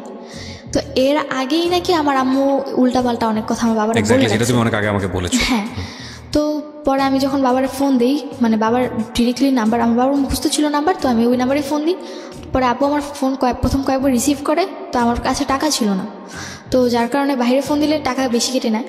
তো পরে আমি আমার নানুর কাছ থেকে, মানে যে পাশের বাড়ির নানু ছিল তার কাছ থেকে 100 টাকা নিয়ে আমার ফোনে লোড করিয়ে তার ফোন দিই। তো এর মধ্যে আমার রাসেলের সাথে কোনো কথা নেই, মানে রাসেলের সাথে আমার কোনো কথা হচ্ছে না টোটালি। তো পরে বাবা আমাকে পরে নেট নাম্বার দিয়ে ফোন দিয়েছে, কী হয়েছে, কেন তুমি এত পাগলামি করতেছো, কেন তুমি তোমার মায়ের গায়ে হাত তুলছো, তুমি কি আমার মেয়ে? আমার বাবা আবার হাজি মানুষ ছিল, উনি 2 বার বড় হজ করেছে আর 18-19 বার ওমরা করেছে। ওকে। তো তার কাছে ছিল এরকম যে আমি পর্দাশীলভাবে চলবো, আমি কেন মায়ের গায়ে হাত তুলছি, কেন উশৃঙ্খল হয়ে গেছি, কেন ছেলেদের সাথে বাইরে ঘুরতে যাই, অথচ এগুলো কিছুই না। মানে ফোন দিয়ে যে কথাগুলো বলছে, মানে ওগুলো পুরোপুরি অবাক করা ব্যাপার। বলছে তুমি রাত করে, তোমার কি এটা নিজের বাড়ি যে তুমি রাত করে তোমার নিজের আরেকজনের বাড়িতে তুমি লোক নিয়ে আসো? মানে আমি মনে হচ্ছে আকাশ থেকে পড়লাম, আমি বাসায় লোক নিয়ে আসছি মানে কি? পরে বলতেছে যে তোমার মায়ের সাথে আমার কথা হচ্ছে, তোমার মা আমাকে সব বলছে। আমি বললাম যে তুমি আমার কথাটা শুনবো, আমার কথাটা শুনবো না? পরে বাবা বলছে যে কী বলতে চাও তুমি বলো। পরে আমি বললাম যে এরকম এরকম ঘটনা হয়েছে, আমি কাউকে আনিনি, এর আগে একবার লোক আনছে, এবার একবার লোক আনছে। তখন আমার মেজাজ খুব গরম ছিল। রাসেল আমার বয়ফ্রেন্ড বা আমার সাথে রিলেশন কিনা এত কিছু সেন্স আমার ছিল না। তুমি রাসেলের নামটা বলেছো? হ্যাঁ, আমি রাসেলের নামটা বলে দিয়েছি যে ও কিন্তু ওর সাথেও কথা বলে। এখানে 3টা মানুষের নাম অলরেডি উঠে আসছে। তারপর আম্মু বলতে, মানে আব্বু আমাকে বলতেছে যে এগুলা কিছুই না, সব ব্যাপারে আমি জানি, তোমাদের এই বয়সে মেয়েরা যে কত খারাপ হতে পারো ওই ব্যাপারে আমার জানা আছে। এই কথা বলে ফোন কেটে দিছে। পরে আমি ফোন দিচ্ছি আর ফোন রিসিভ করেনি, ফোন পিকও করেনি। পরে মানে আম্মু বাসায় আসতেছে, বাসা থেকে এসে খাওয়া দাওয়া করতেছে, মানে আমার ভাইদেরকে নিয়ে আবার চলে যাচ্ছে, কিন্তু আমাকে বাসায় ঢুকতে দিচ্ছে। কোথায় যাচ্ছে সে? নানু বাসায় চলে যাচ্ছে। বাসাটা বাইরে থেকে তালা দাও? তালা দিয়ে চলে যাচ্ছে। তুমি কোথায় তখন? আমি বাইরে। ওকে বাসার ভিতরে ঢুকতেই দিচ্ছে না। তোমার নানুর বাড়ি কত দূর ছিল বাসা থেকে? আমার বাসা থেকে 8-9 মিনিটের রাস্তা। ওকে। তো আমাকে বাসায় ঢুকতে দিচ্ছে না। অ্যান্ড ঢাকার কোন এলাকার ঘটনা এটা? এটা বাড্ডা এলাকা। বাড্ডা, ওকে। পরে এর মধ্যে তো তার আগের দিন রাতে আমার মামারা নানুরা এসে আমাকে অনেক কথা বলে গেছে, অ্যান্ড বলে গেছে আমি যেন টোটালি তাদের বাড়িতে না যাই। আমার মামা নানুদের কথা এরকম ছিল, যদি আমি ওই বাড়িতে যাই, যে আমার মামা তো বোনরা আছে, আমারটা শিখে নাকি তারা খারাপ হয়ে যায়। অ্যান্ড জিনিসগুলো মানে নিজের মধ্যে খুবই খারাপভাবে একটা মানে প্রেশার পড়ে যে কি, মানে এতটা ডিসপারেট হয়ে গেছিলাম যে আমি সিরিয়াসলি জানতাম না যে কী করব। তখন মেবি বিকালবেলা রাসেল আমাকে ফোন দেয় যে কী হয়েছে, তুমি আবার বাসে কেন ঝামেলা করতেছিলাম? বলি কি, আপনি তো বলছিলেন, মানে এইভাবে ঝাড়িতে আপনি তো বলছিলেন, ওয়াদা করছিলেন আমার মা কোনোদিন খারাপ কিছু করবে না, এখন কেন এগুলো করতেছে? পরে সেও অবাক যে কী করছে। তখন আমি জানতে পারলাম যে না, আমার মায়ের প্রতি তার একটা উইকনেস আছে। সে বারবার জিজ্ঞেস করতেছিল কী হয়েছে, কেন হয়েছে, কীভাবে হয়েছে, কখন হয়েছে। মানে কিউরিওসিটিটা এমন বেশি ছিল যে আলটিমেটলি তো তার প্রতি কমিটেড ছিল। আমি যে বলতেছি আমারটা এতটা মানে ইম্পর্টেন্ট না, বা আমি যে একটা সিচুয়েশন আছে ওইটা ইম্পর্টেন্ট, শুধু মায়ের বিষয়গুলো জানতে চাচ্ছি। তো পরে আমি তারে বললাম সবটা। পরে সে বললো যে ঠিক আছে আমি আজকে আসতেছি, সে দেখতেছি কী হয়। তখন সে ওখান থেকে সিলেট থেকে রওনা দিয়ে দেয়। তো পরে মেবি তার সাথে আমার কথা হয়, আম্মু আবার তার কথা শুনতো, সে যা বলতো তাই শুনতো। তো পরে রাতের যখন 10টা বাজে, বাই দ্য ওয়ে একটা কোশ্চেন আমি বোধহয় ছেড়ে যাচ্ছি, যেই ছেলেটার সাথে এই সম্পর্কটা বা আগের যে ছেলেটাকে নিয়ে তুমি এটা বললা, তাদের ফ্যামিলিতে তুমি চাইলে জানাতে পারতা? তাদের ফ্যামিলিতে জানাতে পারতাম চাইলে, কিন্তু আমি কি করে জানাবো? আমি তো তাদের ফ্যামিলির সাথে অতটা ইন্ট্রোডিউস না।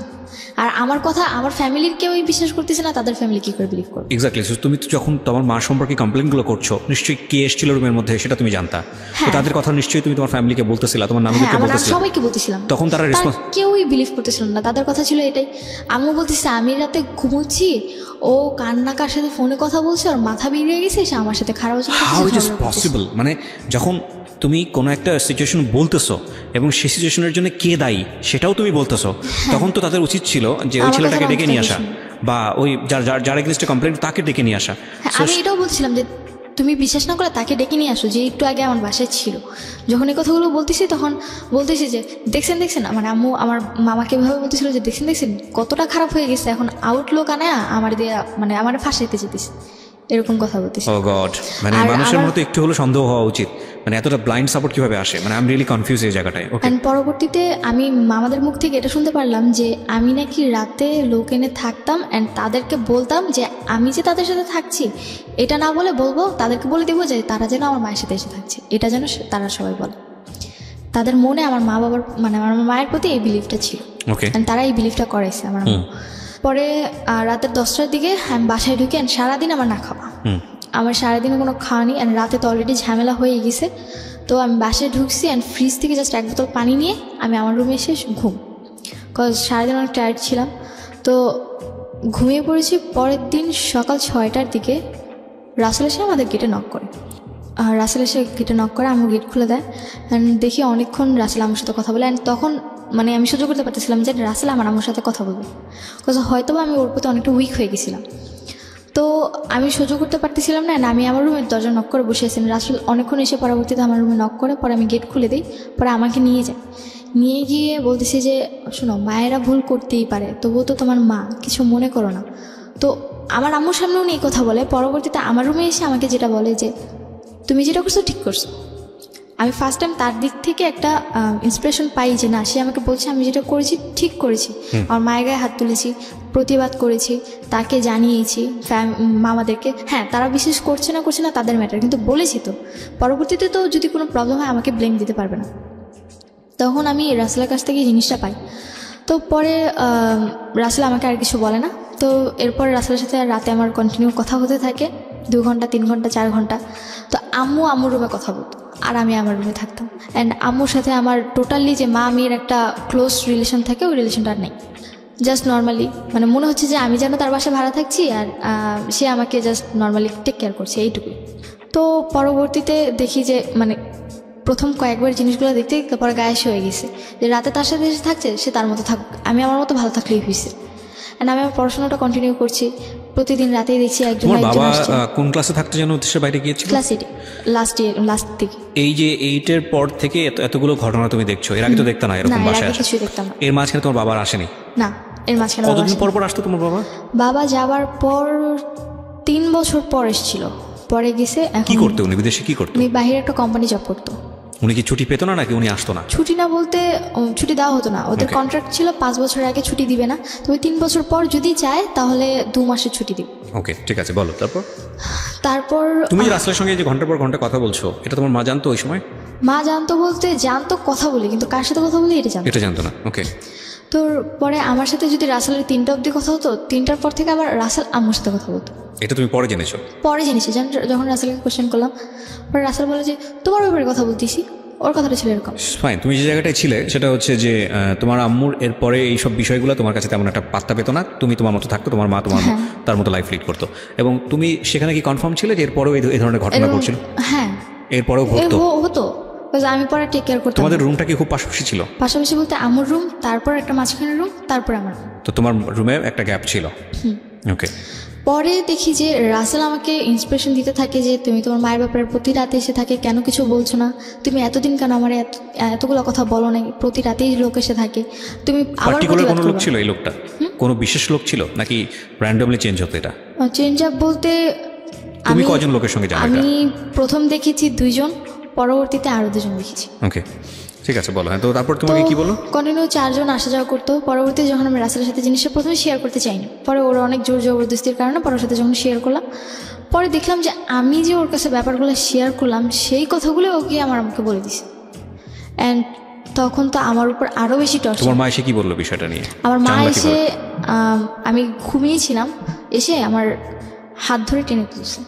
পরে আমি বললাম যে কী শুরু করছো তুমি এগুলো, আমাকে এরকম বলতেছে। তখন যে আমি কী শুরু করলাম, বলে কি যে তাহলে তো একটা কাজ করতে পারো, মাইক নিয়ে মসজিদে গিয়ে মাইক নিয়ে ফুল এলাকাকে জানো আমি কি করি না করি, আর তোমার কথা কেউ বিশ্বাস করবে না, কজ ছোটোবেলা থেকে আমি এলাকার মানুষ হয়েছি, তো আমার কথাই সবাই বিশ্বাস করবে। আমার কথাটা ছিল এরকম যে আমি কি বলছি, মানে তখন আমি পুরো আমি কি বলছি আমি কিচ্ছু বুঝতে পারতেছি না। পরে বললো যে তুমি কি মনে করো আমি কি কিছুই জানি না, আমি তো সবই জানি, তুমি রাসেলকে এইসব কথা বলছো, কেন বলছো এগুলা, কী চাও তুমি এগুলা। তো পরে আমি বললাম যে আমি কি বলছি তুমি রাসেলকে ডাক দাও, তারপর জিজ্ঞেস করি। পরে রাসেল আসলো, পরে রাসেল আসার পর আমি জিজ্ঞেস করলাম আমি আপনাকে কী বলছি আর আপনি আমার আম্মুকে কী বলছেন।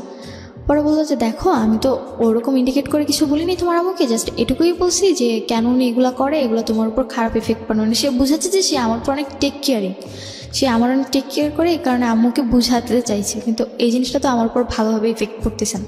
অ্যান্ড তার প্রতি আমার একটা বিশ্বাস হয়ে গেছে যে না, উনি হয়তো আমার টেক কেয়ার করতেছে। দ্যাট মিনস তুমি কি তাকে তখন লাভ করো? হ্যাঁ, তখন তাকে লাভ তোমাদের করি। দ্বিপাক্ষিক বিষয়টা যেরকম মানে মিউচুয়ালি ছিল যে না দুজন দুজনকে লাভ করো? হ্যাঁ, দুজন দুজনকে লাভ করি, এটা আমাদের মিউচুয়াল ছিল, কিন্তু আমি কখনো সহ্য করতে পারতাম না যে সে আমার আম্মুর সাথে কথা বলে। Biggest mistake, another biggest mistake এর সাইডটা থেকে, কারণ ও কিন্তু জানতো যে রাসেলের সঙ্গে ওর মায়ের এরকম একটা সম্পর্ক আছে, এবং ওর মায়ের জায়গাটা থেকে এটা বিশ্বাস করা খুবই কঠিন যে রাসেলের সঙ্গে তার সম্পর্কটা ভাই ভাইয়ের মতো, কিন্তু তারপরে ও জড়িয়ে গেছে বিকজ অফ ওর এজটা খুব সেন্সিটিভ একটা এজ। ও মাত্র ক্লাস 9-এ পড়ে, এবং ওই সময়টাতে যে ওকে সাপোর্ট দিবে, যে ওর পাশে একটু হলেও দাঁড়াবে, যে ওর সাথে একটু ভালো কথা বলবে, তার প্রতি ও দুর্বল হবে। এই বয়সটা এরকম, এবং সেটাই হয়েছে, এবং ইটস আ বিগেস্ট মিস্টেক। কিন্তু কিছু করার নেই, কারণ ও ধরা, ওর বয়সের কাছে ধরা, এগুলো একটু খেয়াল রাখতে হবে। হ্যাঁ, এটা একটা অ্যানাদার পয়েন্ট। ওকে, বলেন। তারপর রাসেলের সাথে আমার ঘোরাফেরা এরকম চলতেছে। তো একদিন আম্মু জানতে পারে যে আমি রাসেলের সাথে বাইরে ঘুরতে গেছি, অ্যান্ড বাসায় আসার পর আম্মু যখন জিজ্ঞেস করলো কোথায় গেছিলাম, পরে আমি বললাম যে বাইরে গেছিলাম। আমি মিথ্যে বলি আম্মুকে, পরে আম্মু বলে যে আমি তো জানি তুমি রাসেলের সাথে বাইরে গেছো। আমি অবাক হয়ে যাই, কী করে জানলাম? পরে রাসেল এসে আম্মুকে কোনোভাবে ম্যানেজ করে। তো রাসেলকে আম্মু এতটাই বিশ্বাস করতো যে রাসেল যদি বলতো যে না আমি আপনার মেয়েকে নিয়ে পালিয়ে গেছি, তারপরে যদি এসে বলতো যে না আমি ওকে জাস্ট নর্মালি দেখতে নিয়ে গেছি জায়গাটা, ওটাই বিশ্বাস করতাম আমি। তো এতটা বিলিভ করতো। আর এর মধ্যে তো 4-5 জনের সাথে আমার অলরেডি রিলেশন চলতেছে, তাও রাতে। এগুলো তুমি রাসেলের সাথে শেয়ার করতে? হ্যাঁ, এগুলো আমি রাসেলের সাথে, এরপর থেকে আমি আমার টোটালি সব কিছু ওর সাথে শেয়ার করতাম। তো রাসেল এগুলো জানার পরে কি বলতো? জানার পর ওর সাথে যদি আমার সাথে কথা হইতো, মানে আমার পরবর্তীতে আমাদের রিলেশনে যখন 6-7 মাস কেটে গেছে, তখন এরকম চলতে থাকে। পরবর্তীতে আমার জিনিসগুলো খুব মানে করার না, খারাপ ভাবে যে তোমার সাথে আমার রিলেশন, আমার একটা গার্লফ্রেন্ড নর্মালি যতটুকু কথা বলা দরকার তাদের নিজেদের ব্যাপারে, সেই জায়গায় কিনা আমরা 4-5 ঘন্টা শুধুমাত্র আমার মায়ের ব্যাপার নিয়েই কথা বলি। তখন তুমি জিনিসগুলো অ্যাভয়েড করার চেষ্টা করতে, যে আমি এগুলো অ্যাভয়েড করি, কিন্তু দেখতাম যে আমি যত অ্যাভয়েড করতেছি ও ততই বেশি আমার প্রতি আরো মানে রাগ দেখাচ্ছে, শুনতে চাচ্ছে, আমার সাথে কথা বলতো না, যে কেন তুমি তোমার মায়ের ব্যাপার আমাকে বলছো। মানে বিষয়টা তোমাদের সম্পর্কটা এমন ছিল যে কাল রাতে বাসায় কি হয়েছে সেটা তোমার বয়ফ্রেন্ডের সাথে শেয়ার করা, এটাই মূল এজেন্ডা। হ্যাঁ, এটাই মূল এজেন্ডা। আমি এখানে একটা বিষয় একটু ইন্টারাপ্ট করি প্রিয় শ্রোতা। আজকে যে স্টোরিটা আমরা এখানে প্রচার করছি সেখানে ওর সামাজিকতার কথা চিন্তা করে, এবং এই ধরনের স্টোরিতে শুধু সামাজিকতা না, যাতে করে এটা একটা স্বাভাবিক পার্সপেক্টিভ থেকেও ওর নাম এখানে অন্য নাম ব্যবহার করা হয়েছে, ওর আসল নাম প্রকাশ করা হয়নি। ওর ভোকালটা যেটা আপনারা শুনতে পাচ্ছেন এটা রিয়েল ভোকাল না, এটা আমরা রেডিও এন্ড থেকে চেঞ্জ করে দিয়েছি। দিস ইজ রেকর্ডেড স্টোরি, আমরা রেডিও এন্ড থেকে এটা চেঞ্জ করেছি। এবং শুধু তাই না, ও যত নাম এখানে ব্যবহার করছি, যত পরিচয় এখানে এসছে, প্রত্যেকটা জিনিস হচ্ছে ফেক। শুধুমাত্র স্টোরিটা ও যেভাবে বলছে ওর জায়গা থেকে রিয়েল, এবং যাতে করে ওর সামাজিকতায় কোনো সমস্যা না হয় সেজন্যেই এই নামগুলো বা ওর ভোকালটা সব কিছু চেঞ্জ করা হয়েছে, এবং যাতে করে ওর সামাজিকতায় কোনো সমস্যা না হয়। আমরা মূল ঘটনা থেকে কী শিক্ষা নিব সেটাই হচ্ছে বিষয়, সেজন্য মূল ঘটনার দিকে আপনারা ফোকাস করুন। ও কে, কোন এলাকা থেকে আসছে, কি এটা ফাইন্ড আউট করবেন না, ঠিক আছে? ওকে, বলো তারপর। তো এর মধ্যে আবার জানতে পারি যে আম্মু আমার ব্যাপারে যে 4-5 জনের সাথে তার রিলেশন ছিল, সে তাদেরকে কন্টিনিউ আমার ব্যাপারে খারাপ কথা বলে যেত। শুধু তাই না, আমার নানু বাড়িতে গেলে আমার টপিক থাকতো খারাপ ব্যাপার। আমার বাবার সাথে তো প্রতি রাতে, মানে যদি আল্লাহ 30 দিন যদি আমার বাবার সাথে তার কথা হতো, প্রতি রাতে আমার বাজে টপিক নিয়ে আব্বুর সাথে কথা হতো। অ্যান্ড আস্তে আস্তে আব্বুর মনটা বিষিয়ে তুলেছে যেটাকে বলে। হ্যাঁ, তো তুলতে এমন একটা পর্যায়ে চলে গেছে যে আমার সাথে বাবা টোটালি কথা বলতে চায় না। অ্যান্ড আমি পুরোপুরি খারাপ হয়ে গেছি, মানে খারাপ কি তার চেয়েও খারাপ হয়ে গেছে আমার বাবার কাছে এটা। আমি তো তার কথা, আমি একটা হাজি মানুষ হয়ে কেন এরকম একটা খারাপ মেয়ে পেটে ধরছি, কেন জন্ম দিছি, তো এটা হচ্ছে মূল কথা। আমার মায়ের বাবা মাকে এটা বলতো, অ্যান্ড মাঝে মধ্যে এটাও বলতো যে বান মেরে যে মানুষ মেরে ফেলে, আমার বাবা বলতো যে তোকে ওকে মেরে ফেল, তারপরে বাঁচায় রেখে কী লাভ। তো তারপরে রাসেলের সাথে যখন আমাদের রিলেশনটা 8 মাসের কাছাকাছি চলে আসলো, এরপরে দেখলাম যে না, আমার সাথে যতটা ওর ওঠা বসা কথাবার্তা তার চেয়ে বেশি আমার সাথে ঘনিষ্ঠতা। আমার বাসায় আসলে আমি আবার তখন কোচিং করতাম, তো আমি যেইটুকু টাইম কোচিংয়ে থাকতাম ওইটুকু টাইম আমার বাসায় থাকতো, আমি আসার আগে চলে যেত। এটা আমি আমার ভাইয়ের কাছ থেকে শুনি। পরবর্তীতে আবার দেখলাম যে আমি যদি স্কুলে যাই, আমার স্কুল থাকতো 7টা থেকে 7:30 থেকে পিটি শুরু হয়ে যেত, তা আমাকে 7টার মধ্যে উপস্থিত থাকতে হতো, 6:30 থেকে বাসা থেকে বেরিয়ে যেতাম। তখনও আমার বাসায় আসতো, আর আমার স্কুল ছুটি হতো 1:15-তে, আমার আস্তে আস্তে বাসা যেতে যেতে এরকম 1:45 বেজে যেত, তার আগেও চলে যেত বাসা থেকে। এই জিনিসগুলো আমার খুবই খারাপ লাগে। অ্যান্ড পরবর্তীতে রাসেলের ম্যাটার নিয়ে প্লাস বাদবাকি যে ম্যাটারগুলো ছিল ওগুলো নিয়ে আম্মুর সাথে আমার তর্ক লাগতে থাকে। তো পরবর্তীতে আম্মু বলে যে তাহলে তোর বাসায় খাওয়া দাওয়া বন্ধ, তুই বাসায় খাওয়া দাওয়া করবি না, জাস্ট তোর থাকতে দিলাম দয়া করে আমার বাড়ি দেখে, আর কথায় কথায় আমাকে শুনতে হতো এটা তার বাড়ি, মানে বাড়িটা তো আসলে ওনার নামে হ্যাঁ ছিল। ওনার নাম। আর কথা বলতে একটাই যে এটা তোর বাবার বাড়ি না, যে তুই তোর নিজের পছন্দ মতো চলবি আর তুই তোর কথাগুলো বলবি, আমি এগুলো শুনবো। অ্যানাদার ইম্পর্টেন্ট পয়েন্ট প্রিয় শ্রোতা, যে এখানে বাবার শক্ত হওয়ার সুযোগ ছিল কিনা আদৌ? আচ্ছা, তোমার বাবার কি এতটুকু সামর্থ্য ছিল না সে নিজে একটা বাড়ি করে, বা তারপর তোমার মার উপর অর্থনৈতিকভাবে ডিপেন্ড ছিল? আমার বাবা বলতে গেলে গ্রামে বাবার প্রচুর সম্পত্তি জায়গা আছে, কিন্তু ঢাকার মেয়ে বাবা পছন্দ করে, সেক্ষেত্রে আমার মায়ের বাড়ি ছিল, এখানে বাবা মোটামুটি উইক ছিল আমার মায়ের প্রতি। ওকে, ঠিক আছে, বলো। হ্যাঁ, তারপর জিনিসগুলো মানতে পারি না, তো একদিন রাসেল অসুস্থ থাকে, তো এর মধ্যে আমাদের রিলেশনটা এরকমই চলতে থাকে। ওর সাথে আমার প্রতিদিন ঝগড়া হতো, কেন আম্মুর সাথে কথা বলে, আর আম্মুর সাথে তো আমার প্রত্যেক দিন ঝগড়া হতে, আর কোনো না কোনো কারণে প্রতিদিন আমার 2-1টা থাপ্পড় খেতেই হবে।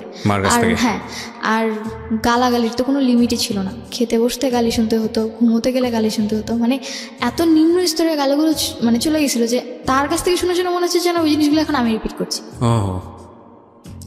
আর মানে খারাপ, মানে খুব খারাপ সেন্সেশন, মানে নিজে সবসময় একটা জিনিস চিন্তা করতাম যে কেন এই ফ্যামিলিতেই বা জন্ম নিলাম, বা কেনই বা এগুলো আমি সহ্য করছি। তো তারপরে যখন আমি অতিরিক্ত উইক হয়ে পড়ি রাসেলের ওপর, তো আমি টোটালি ওর না করে যাই, তুমি আমার মায়ের সাথে টোটালি কোনো কন্ট্যাক্ট করতে পারবে না। এবার তোমার বোন হোক, মা হোক, বাপ হোক, চাচা হোক, যাই হোক না কেন, বা তোমার আত্মীয় রক্তের কেউ হোক, তুমি কারোর সাথে আমি ছাড়া দুনিয়া সবার সাথে যোগাযোগ করে একমাত্র আমার মা ছাড়া। আর আমার মায়ের প্রতি আমার এমন একটা ঘৃণা নিজের মধ্যে জন্মে গেল যে আমি দুনিয়ার একটা নিকৃষ্ট মানুষকে সহ্য করতে পারবো, কিন্তু তাকে করতে পারবো না। ওকে ওকে। তো মায়ের তো অলরেডি এরকম রিলেশন চলছে, তো এরপরে বাসায় আসাটা মানে 2-3 জনের বাসায় আসা বন্ধ হয়, কিন্তু আম্মু পরবর্তী থেকে তাদের বাসায় যাওয়া শুরু করে, বা বাইরে আউটসাইডে দেখা করে মিট করা শুরু করে। এটা তুমি জানলা কিভাবে? এটা জানতে পেরেছি রাসেল একবার আম্মুকে ফলো করেছিল, তারপর জানতে পেরেছি রাসেল তোমাকে ইনফরমেশনটা দেয়। হ্যাঁ, রাসেল ইনফরমেশন দেয়। আর আম্মু যে কথা বলতো, পরবর্তীতে আরেকটা এখানে মাঝখানে একটা ঘটনা ঘটেছে, সেটা হচ্ছে যে একবার আম্মুর সাথে এরকম ঝগড়া হওয়ার কারণে তো আমি নাকি, বাবা আম্মুকে বলে যে যেহেতু তোর মেয়ে এতই খারাপ হয়ে গেছে, তাহলে তুই ওকে কেন আলাদা রুমে থাকতে দিচ্ছিস, তার মানে ও বাইরে থেকে লোক এনে রাতের পর রাত বাসায় থাকছে, তুই কেন এটা মেনে নিচ্ছিস, তাহলে ওকে রুম ছেড়ে দিতে বল, তুই তোর রুমে মাটিতে ফ্লোরে ওরে থাকতে দিবি, যদি থাকতে হয় থাকবে, আমি তো বাসা ছেড়ে চলে যাবো, কজ এটা তোর বাড়ি। তো আম্মু আব্বুর কথা শুনে আমাকে আমার রুম থেকে চলে আসতে বলে, তো আমি পরবর্তীতে আমার রুমটা ছেড়ে দিই, আমি আম্মুর রুমে ফ্লোরে বেড করে ঘুমোতাম। তো তখন তো রাতে আমার আবার মানে ক্লাস 6 থেকে রাত জাগার একটু স্বভাব ছিল, ওই রাতে এফএম শুনতাম। তো আম্মু রাতে কি বলতো, কানে এফএম থাকলেও যদি আমি এফএম অফ করে দিই পাশে গিয়ে শুনতাম। তো আম্মু আবার মাঝে মধ্যে করতো কি, মানে অনেক নেগেটিভ আর ন্যারো মাইন্ডের কথা বলতো। তো আমি ওগুলো শুনছি কিনা, হয়তো অপোজিট সাইড থেকে তাকে জিজ্ঞেস করতো যে তোমার মেয়েগুলো শুনছি কিনা দেখো তুমি। তো তখন আবার আমাকে ডাক দিত যে সুবা তুমি কি আমার কথা শুনছো। তো যখন এরকম ডাক দিত তখন আমি না শোনার ভান করে বসে থাকতাম, তার মানে আমার কানে হেডফোন আছে, আমি তার কথা শুনছি। নেগেটিভ ন্যারো বলতে হাজব্যান্ড ওয়াইফের যেমন কথা। Okay we got understood. হ্যাঁ, তো এই জিনিসগুলো আমি টোটালি মানে যখন কথাগুলো শুনতাম মানে খুবই খারাপ লাগতো, টলারেট একদমই করতে পারতাম না। চিন্তা করতাম যে কেন আমাকে ওই রুম থেকে এই রুমে নিয়ে আসছে। তো এরকম তখন আমার 9-এর লাস্ট এক্সাম বলতে মানে এক্সামের লাস্ট এক্সাম ছিল, তারপরে 2 দিন পর রেজাল্ট দিয়ে দিবে, ডিসেম্বর মাস ছিল তখন।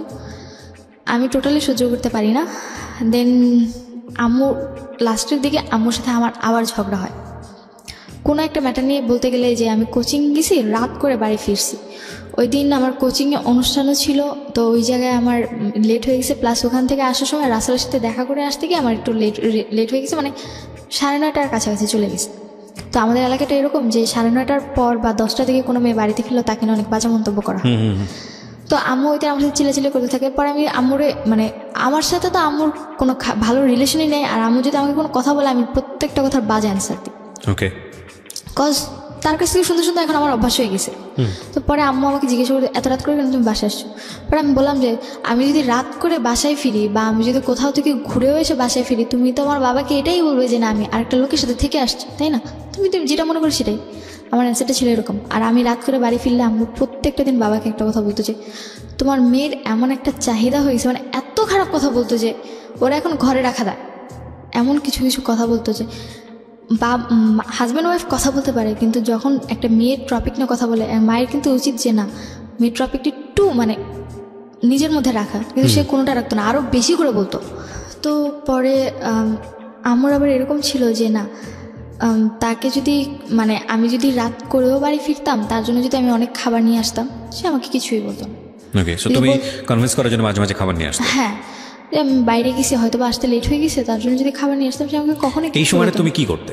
এই সময়টা আমার হয়তো বা হাতে ঝিলে থাকা হতো, বা তখন আবার হ্যাঁ, রাসেল আবার তখন একটা বিজনেসে যুক্ত ছিল, যার কারণে ওর বিজনেসের কারণে উত্তরা বা বিভিন্ন জায়গায় যেতে হতো, মানে ওই ওর মানে বিজনেসের প্রচারটা করার জন্য। রাসেল কি ওই সময়টাতে তোমার মায়ের সঙ্গে কি কথাবার্তা বলতো?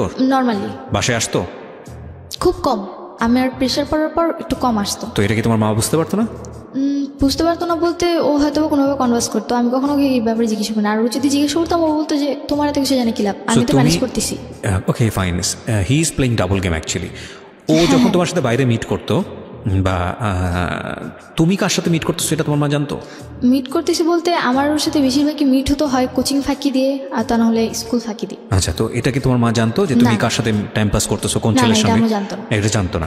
আচ্ছা, তো তুমি বলছিলে রাত করে বাড়ি ফেরা, কটার দিকে ফিরতে সর্বোচ্চ রাত হলে? আমার সর্বোচ্চ 9:30টার মধ্যে কখনো যাইনি। 9:30? তোমার তখন বয়স ক্লাস 9-এ পড়ো তুমি? তখন আমি 15। মানে তুমি কোন ক্লাসে পড়ো তখন? 10-এর ফার্স্টে। ক্লাস 9:30 অনেক রাত। হ্যাঁ, অনেক রাত। বলো। তো পরে যখন আম্মু আমার উপর চিৎকার চেঁচামেচি করতো, তো আমি বলতাম যে তুমি করলে দোষ না আমি করলে দোষ, মানে আমার কথাটা এরকম ছিল। রিপিট দ্য সেন্টেন্স, বলো। যে তুমি করলে দোষ না আমি করলে দোষ। So ultimate lesson of the story is here. এইখানেই হলো লেসন, এবং এটা আরও কত বড়োর দিকে যাবে সেটাই হচ্ছে দেখার বিষয়। এই লাইনটা একটু মাথায় রাখেন, কারণ একটা কথা আমরা সবসময় বলি, শিশুকে যে পরিবেশে বড় করছেন সে সেই রকমই হবে বা তার চেয়ে ভয়ানক হতে পারে। ওকে, হ্যাঁ। তো যখন আম্মুর সাথে এরকম তর্ক বিতর্ক যেত, তো তার সাথে আমার মানে এরকম কন্টিনিউ এরপর থেকে প্রতিদিনই প্রায় তার সাথে আমার মারামারি হতো। মানে সে আমাকে মারতো, আমি তাকে মারতাম, তারপর সে আমাকে বকাবকি করতো। সো ন্যাস্টি না? এগুলো শুনলেও মানে যে এটা চিন্তাই করা যায় না, বাট চিন্তা করে দেখুন মানে কতটা ভয়াবহ হতে পারে একটা পারিবারিক সমস্যা। ওকে, তো এরকম ঘটনা ঘটতেই থাকে প্রতিদিন।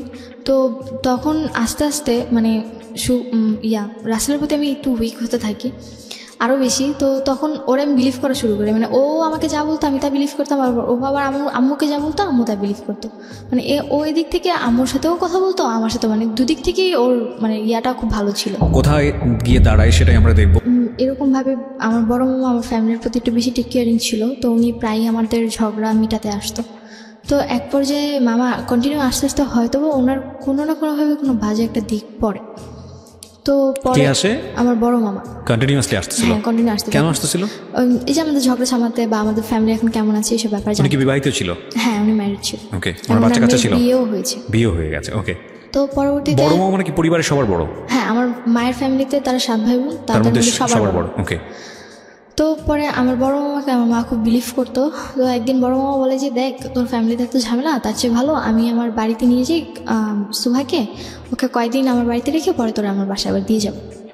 তো পরে মামার 2টা বিয়ে হয়েছে, একটা থাকে ধানমন্ডি আর একটা থাকে মানে আমাদের এলাকাতেই। তো মামা বলছে যে আমাদের এলাকা থাকলে যে কোনো সময় তোর বাসায় চলে আসতে পারবে, তার চেয়ে বলে আমি ওকে ধানমন্ডি নিয়ে যাই। ধানমন্ডিতে আমি মানে আমি একদমই প্রস্তুত ছিলাম না, বা আমি যেতেই চাইনি টোটালি। কিন্তু আম্মুর প্রচুর জোর জবরদস্তি, গালাগালি সহ্য করতে না পেরে যে এইটুকু চিন্তা করতাম যে না, 2-3 দিনের জন্য রেস্ট তো পাবো অন্তত আমি। তো এই চিন্তা করে পরে আমি গেলাম, তখন আমি 10-এর ফার্স্টের দিকে। তো যখন আমি ধানমন্ডি মামার বাড়িতে গেলাম, তো ওই দিনটা ছিল যে মামাদের বাড়িটা ছিল এরকম যে মানে ফুল বাড়িটার মধ্যে একটাই মানে একতলা বাড়ি। তো 2টা ফ্ল্যাট ছিল, এক ফ্ল্যাটে হাজব্যান্ড ওয়াইফ থাকতো, তারা সকালে চলে যেত, রাতে আসতো। আরেক ফ্ল্যাটে মামা আর তার ওয়াইফ থাকতো। আর আশেপাশে সামনে ছিল বড় একটা মাঠ, আর ডান পাশেও এরকম খোলামেলা ছিল, আর পিছনে ছিল মানে বাগান টাইপের। তো যখন ওই বাড়িতে গেলাম, তো প্রথম দিন মোটামুটি ভালো। নিজেদের বলতে ভাড়া থাকতো তার। তো প্রথম দিনটা মোটামুটি মামি আমার খুব টেক কেয়ারিং করে। তো মামি আবার জব করতো, মামা নর্মালি কিছু করতো না। তো মামি সকালবেলা জবে চলে যায়, পাশের বাড়ির লোকেরাও চলে যায়। তো আমি মানে ড্রয়িং রুমে বসে টিভি দেখতেছিলাম। তো মামার আচরণগুলো আমার কাছে খুব একটা ভালো লাগে, মানে সে অন্যরকম আচরণ করতেছিল। তো পরবর্তীতে তার মা আমার পাশে এসে বসান, টাচিংগুলো আমার কাছে খুবই খারাপ লাগে। তো পরবর্তীতে আমি মামার মানে ড্রয়িং রুম থেকে আমি আমার রুমে গিয়ে রুম নক করে দিয়ে রুমে শুয়েছিলাম। তো পরে মামা এসে অনেকক্ষণ রুমে নক করে, আমি খুলিনি। পরে বললো যে মানে ভয় দেখাচ্ছিল, যদি তুই না খুলিস তাহলে কিন্তু আমি তোকে পুলিশে দিয়ে দেবো বা তোর কিন্তু একটা ক্ষতি করে ফেলবে, এরকম কথা বলছিল। তবু আমি খুলিনি। তখন আমার কাছে ফোন নেই, তখন আমার ফোন নিয়ে গেছে আম্মু।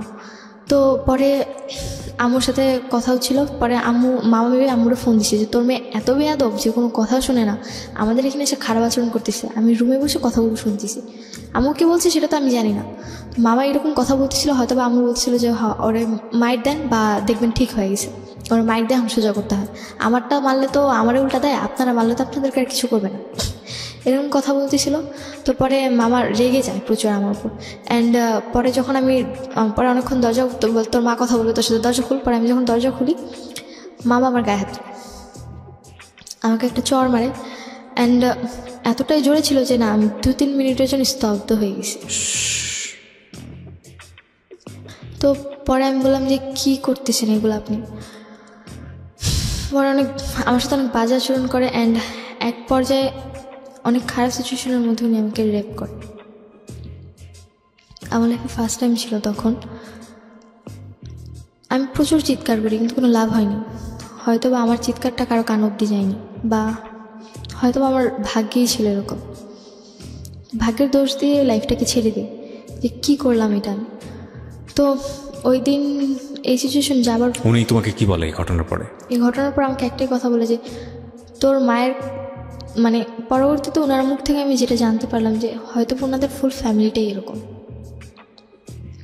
বড় মামার সাথে আচরণ করার পর বলে যে আমার যে ছোট মামা ছিল উনিও নাকি এরকম কয়েক জায়গায় এরকম কিছু করছে।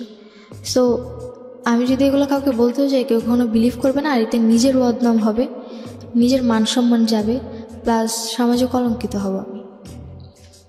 এই কথাগুলো বললে সমাজে, হ্যাঁ হয়তো বা ন্যায় বিচার তো কখনো আমি পাবো না, তাদের কথা ছিল এরকম যে ন্যায় বিচার তো তুমি কখনোই পাবো না, আর আমাদের ব্যাপারে কিছু বলতে গেলে কেউ কখনো বিশ্বাসও করবে না, আর তাছাড়া তুমি এখনও 18 বছরের হওনি।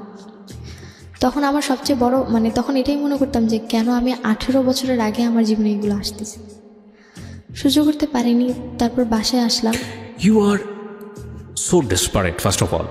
তুমি আজকে লাখ লাখ মানুষের সামনে কথাগুলো বলার সাহস করছো, এই জায়গা থেকে আমি তোমাকে অনেক ডেসপারেট মনে করতেছি। তুমি ঘটনা ঘটার পরে পুলিশে যাওনি কেন? আমি গিয়েছো তুমি? পরে গেছি, অনেক আমরা আগাই প্রিয় শ্রোতা। হ্যাঁ, তো পরে আমি বাসায় আসার পর 2-3 দিন কোনো কথা নেই। অ্যান্ড যে জিনিসটা আমার কাছে অনেক কষ্টকর ছিল, ফার্স্ট টাইম আমার লাইফে এরকম কিছু, অনেক পেইনফুল ছিল। পরবর্তীতে রাসেলের সাথে আমি ব্যাপারটা শেয়ার করি। ওটা কি ইন দ্য মিন টাইম, মানে ঘটনা ঘটার পর শেয়ার করেছো? পর বলতে 4-5 দিন পর। ওকে। তো যখন আমার বাসায় এসে পরে আমি ওর কথাগুলো বললাম, অ্যান্ড দেখলাম যে ও আমার কথাগুলা মনোযোগ দিয়ে না শুনে আমার কথাগুলো নেগেটিভলি নিচ্ছে। কেন করছে, কিভাবে করছে? আমি এক্স্যাক্টলি, মানে ও বেসিক্যালি ওই ঘটনাগুলো, মানে মোমেন্টটা জানার চেষ্টা করতেছে, ওই মোমেন্টটা থেকে এক ধরনের মজা নেবার চেষ্টা করতেছে। এক্স্যাক্টলি। ওকে, তারপর? যেটা আমি কোনোভাবে ওরা বলতে পারতেছিলাম না, আমার নিজের কিছু গিল্টি ফিল হচ্ছিল যে আমি এগুলো কিভাবে বলবো একটা মানুষকে। মানে ও আসলে সেক্সুয়ালি একটা বিকৃত মানসিকতার ছিল, মানে টু বি অনেস্ট, যতটুকু ওর কাছ থেকে জানতে পেরেছি, যদি সত্যি হয়ে থাকে তাহলে এটা মোটামুটি ক্লিয়ার। নইলে একটা মেয়ে যখন এরকম একটা সিচুয়েশনে পড়ে তখন তার কাছ থেকে এত কিছু কোয়ারি করা, মানে এবং সেটা আমি তোমার কথাটা যতটুকু বুঝতে পেরেছি ওই মোমেন্টটা সম্পর্কে বেশি বেশি জানতে চাচ্ছিল। ও আসলে বিকৃত মানসিকতা ছিল, এছাড়া মানে আর কিছুই বলার যায় না। তো পরে এই ব্যাপারগুলো আমি ওর সাথে ওরকমভাবে শেয়ার করতে পারিনি, যার কারণে আমার খুব রেগে যায়। রেগে যায়, আমার কাছে উল্টাপাল্টা অনেক কথা বলে। অ্যান্ড পরবর্তীতে আমি ওরে কথাটা বলতে, মানে আমার মনে হয় যে 2 সেকেন্ডও লেট করিনি, এর মধ্যে ওকে কথাগুলো আমাকে বলে দিছে, যে কথাগুলো আমি কার সাথে শেয়ার করতে চাচ্ছিলাম না। মানে তোমার এই আনএক্সপেক্টেড যে ঘটনাটা সেটা তোমার মাকে বলে দিয়েছে। তো আম্মুকে যখন ব্যাপারগুলো বলে, আম্মু সাথে সাথে আমার রুমে আসে, ও চলে যায়, তারপর আমার রুমে এসে বলে যে তো এতটা নিচে নামছিস যে তুই এখন আমার ভাইয়ের নামে ব্লেম দেওয়া শুরু করলি। আমি আমার কষ্টটা কারোর সাথে শেয়ার করতে পারতেছিলাম না, যে আমি এতটা বড় একটা প্রবলেমে পড়লাম যে অন্তত আমার মা আমার প্রবলেমটা শুনছে না, আমাকে উল্টো ব্লেম দিচ্ছে যে আমি তার ভাইয়ের নামে কেন ব্লেম দিচ্ছি। অ্যান্ড 4-5 দিন কি 1 সপ্তাহের মতো আমি ঘর থেকেই বের হই না, ঘরেই থাকি। তারপর আমার এক্সাম পড়ে যায়, 10-এর ফার্স্ট ইয়ার এক্সাম এপ্রিলে পড়ে। তো পরে আমার এক্সাম দিন ছিল, ওই দিন আমার অ্যাকাউন্টিং এক্সাম ছিল। অ্যান্ড দিনটা ছিল মেবি মঙ্গলবার দিন ছিল। ওই দিন রাসেল অনেক অসুস্থ ছিল। আমার ঠিক এরকম একটা ঘটনার পরপরই অসুস্থ ছিল, তো আমার চিন্তা ছিল যে ও তো মেসে থাকে আর ওরকম ঠিকভাবে খাওয়া দাওয়া করতে পারে না, তো আমি আমাকে টিফিনের জন্য বা আমাকে যাওয়া আসা যাতায়াতের জন্য যে টাকাটা দেয় ওটা দিয়ে আমি হয়তো ওর জন্য ভালো কিছু কিনে ওকে দিয়ে আসি। একটু থামাচ্ছি, এত বড় একটা ভয়ানক দুর্ঘটনা ঘটালো রাসেল, যেটা তোমার মাকে জানানোর কথা ছিল না, জানানোর পরে তোমার মা এসে তোমাকে টর্চারটা করলো, যেখানে তুমি রাসেলকে বলেই দিয়েছো যে তোমার এই বিষয়গুলো নিয়ে যেন কোনোভাবেই বিষয় তো না, তোমার তো দূরের কথা, সে তোমার মার সাথে যেন যোগাযোগ না করে। সেখানে তোমার এরকম একটা সেন্সিটিভ বিষয় রাসেল তোমার মাকে জানিয়ে দিয়েছে, তারপরে তুমি রাসেলের সঙ্গে এতটা ভালোবাসা কেন দেখাতে ভালোবাসা বলতে যে তখন আমার মাথায় এটা ছিল না যে না ওকে কি করবে, আমার জাস্ট একটাই চিন্তা ছিল যে তার উপর আমি ওর উপর রেগে গিয়েছিলাম, কিন্তু ও এর মধ্যে অসুস্থ হয়ে পড়ে। সামহাও তুমি ওর প্রতি উইক ছিলা এবং তুমি এটা করেছো, এটা ভুল ছিল না শুদ্ধ ছিল সেটা আপনারাই জাজ করবেন, আমার জায়গা থেকে তো মারাত্মক ভুল, যে কারণেই সিক্রেটস, কিন্তু ও এটা করেছে। হ্যাঁ বলুন। তারপর আমি ওই দিন এক্সাম দিতে যাই, আমার অ্যাকাউন্টিং এক্সাম। তো আমার কোশ্চেন দেখে আমি খুব খুশি যে আর কারো কী কমন আসছে এটা না, আমি অলওয়েজ আমার পরীক্ষা হলে আমার এতটা ব্যাড লাগ ছিল, আমার স্কুল লাইফটা এতটাই খারাপ ছিল যে কখনো আমি কারো হেল্প পাইনি, এক্সাম হলে যে একজন আরেকজনের হেল্প পায় ওই জিনিসটা আমার কখনোই ছিল না। আমি যতটুকু পাস করে আজ পর্যন্ত আসছি পুরোটা নিজের দক্ষতা। তো ওই দিনও আমার এক্সাম পেয়ে আমি খুব খুশি যে আমার ফুল কমন আসছে, আমার জাস্ট এইটুকুই যে আমি কোনো মতে পাস মার্কটা উঠাবো, এরপরেই আমাকে যেই হোক তাড়াতাড়ি করে যেতে হবে, অন্তত 1 ঘন্টা আগে এক্সাম হল থেকে বের হয়ে ওর বাসায় গিয়ে ওরা কিছু দিয়ে আমার বাসায় যেতে হবে আবার। তো আমি ওই দিন এক্সামটা 2 ঘন্টার মতো কমপ্লিট করি, 4টা এক্সাম ফুল 4টা মার্কস ফুল দিয়ে 40 আমার যেটা 40 যতটুকু অ্যান্সার করেছে আমার ফুল অ্যান্সারটাই আসবে। তো আমি এরপর এক্সাম হল থেকে বের হয়ে যাই, ওই জিনিসটা আমার মামি আবার ফলো করে যে এক্সাম হলে ঢুকে এক্সাম আবার 3 ঘন্টা, সেই জায়গায় আমি কিনা 2 ঘন্টা এক্সাম দিয়ে বের হয়ে গেছি, কোথায় যাচ্ছি, মামি আবার আমাকে ফলো করে।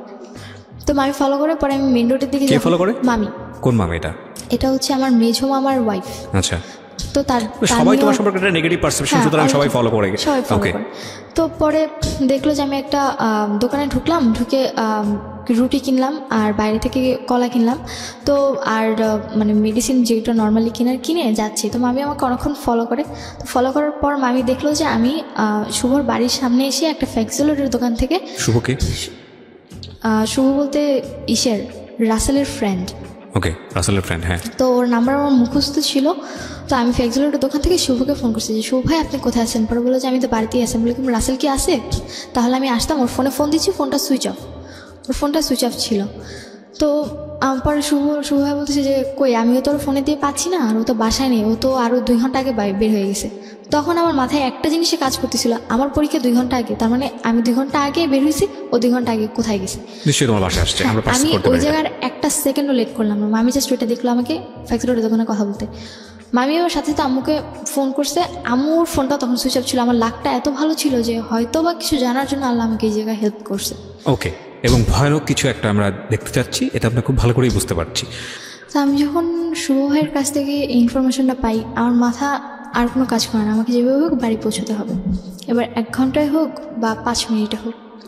তো আমি যে ফ্যাক্সিলোড থেকে ফোন করেছিলাম সেখান থেকে আমার বাসাটা বেশি একটা দূরে ছিল না। তো আমি যেহেতু এলাকা ছোটোবেলা থেকে বড় হয়েছি, সেক্ষেত্রে আমাকে কিছু কখনো বলেনি, তো আমি ওখান থেকে দৌড় শুরু করি।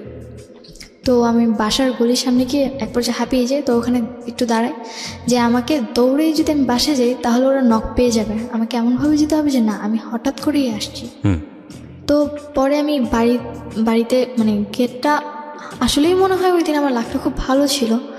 গেটটা যখন আমি খুলি ওরা হয়তো বা কোনো টের পায়নি, আমি গেটটা আস্তে খুলে শুটা খুলে স্কুলের যখন আমি ঘরে ঢুকি, হয়তো আমার ছোটো 2 ভাই তখন বের হচ্ছিলো। তো এই জিনিসগুলো আমার ছোটো 2 ভাইয়ের মধ্যে অনেক খারাপ প্রভাব পড়ে, ওরা খুব খারাপ আচরণ করতে থাকে। অ্যান্ড এখনও পর্যন্ত আমার ছোট 2 ভাই এতটাই খারাপ আচরণ করে, ওদের আচরণটা এতটাই নিম্ন টাইপের। খারাপ বলতে অনেক খারাপ আচরণ করে, কার সাথে ভালো ব্যবহার করে। খারাপের তো বিভিন্ন রকমের টাইপ আছে, কথা বলার স্টাইল ভালো না, বকা দিয়ে কথা বলে যাকে বলবে, আবার উগ্র আচরণ, অনেক উগ্র আচরণ, আর কার সাথে কোনো ভালো আচরণ করে না। ওই জিনিসগুলো হয়তো বা ওদের মধ্যে কোনো একটা এফেক্ট পড়েছে। তো আমার ভাই দুটো তখন বের হয়ে যায়। তো আমাকে আমার মেজো যে ভাইটা ছিল আবার আম্মুর আবার সব কথা শুনে, তো ছোটোটা আবার আমার কথা শুনে। মেজোটা দেখছে আমাকে, দেখে ও চাল থেকে চিৎকার করেছে আম্মু আপু কিন্তু ঢুকলো বাড়িতে।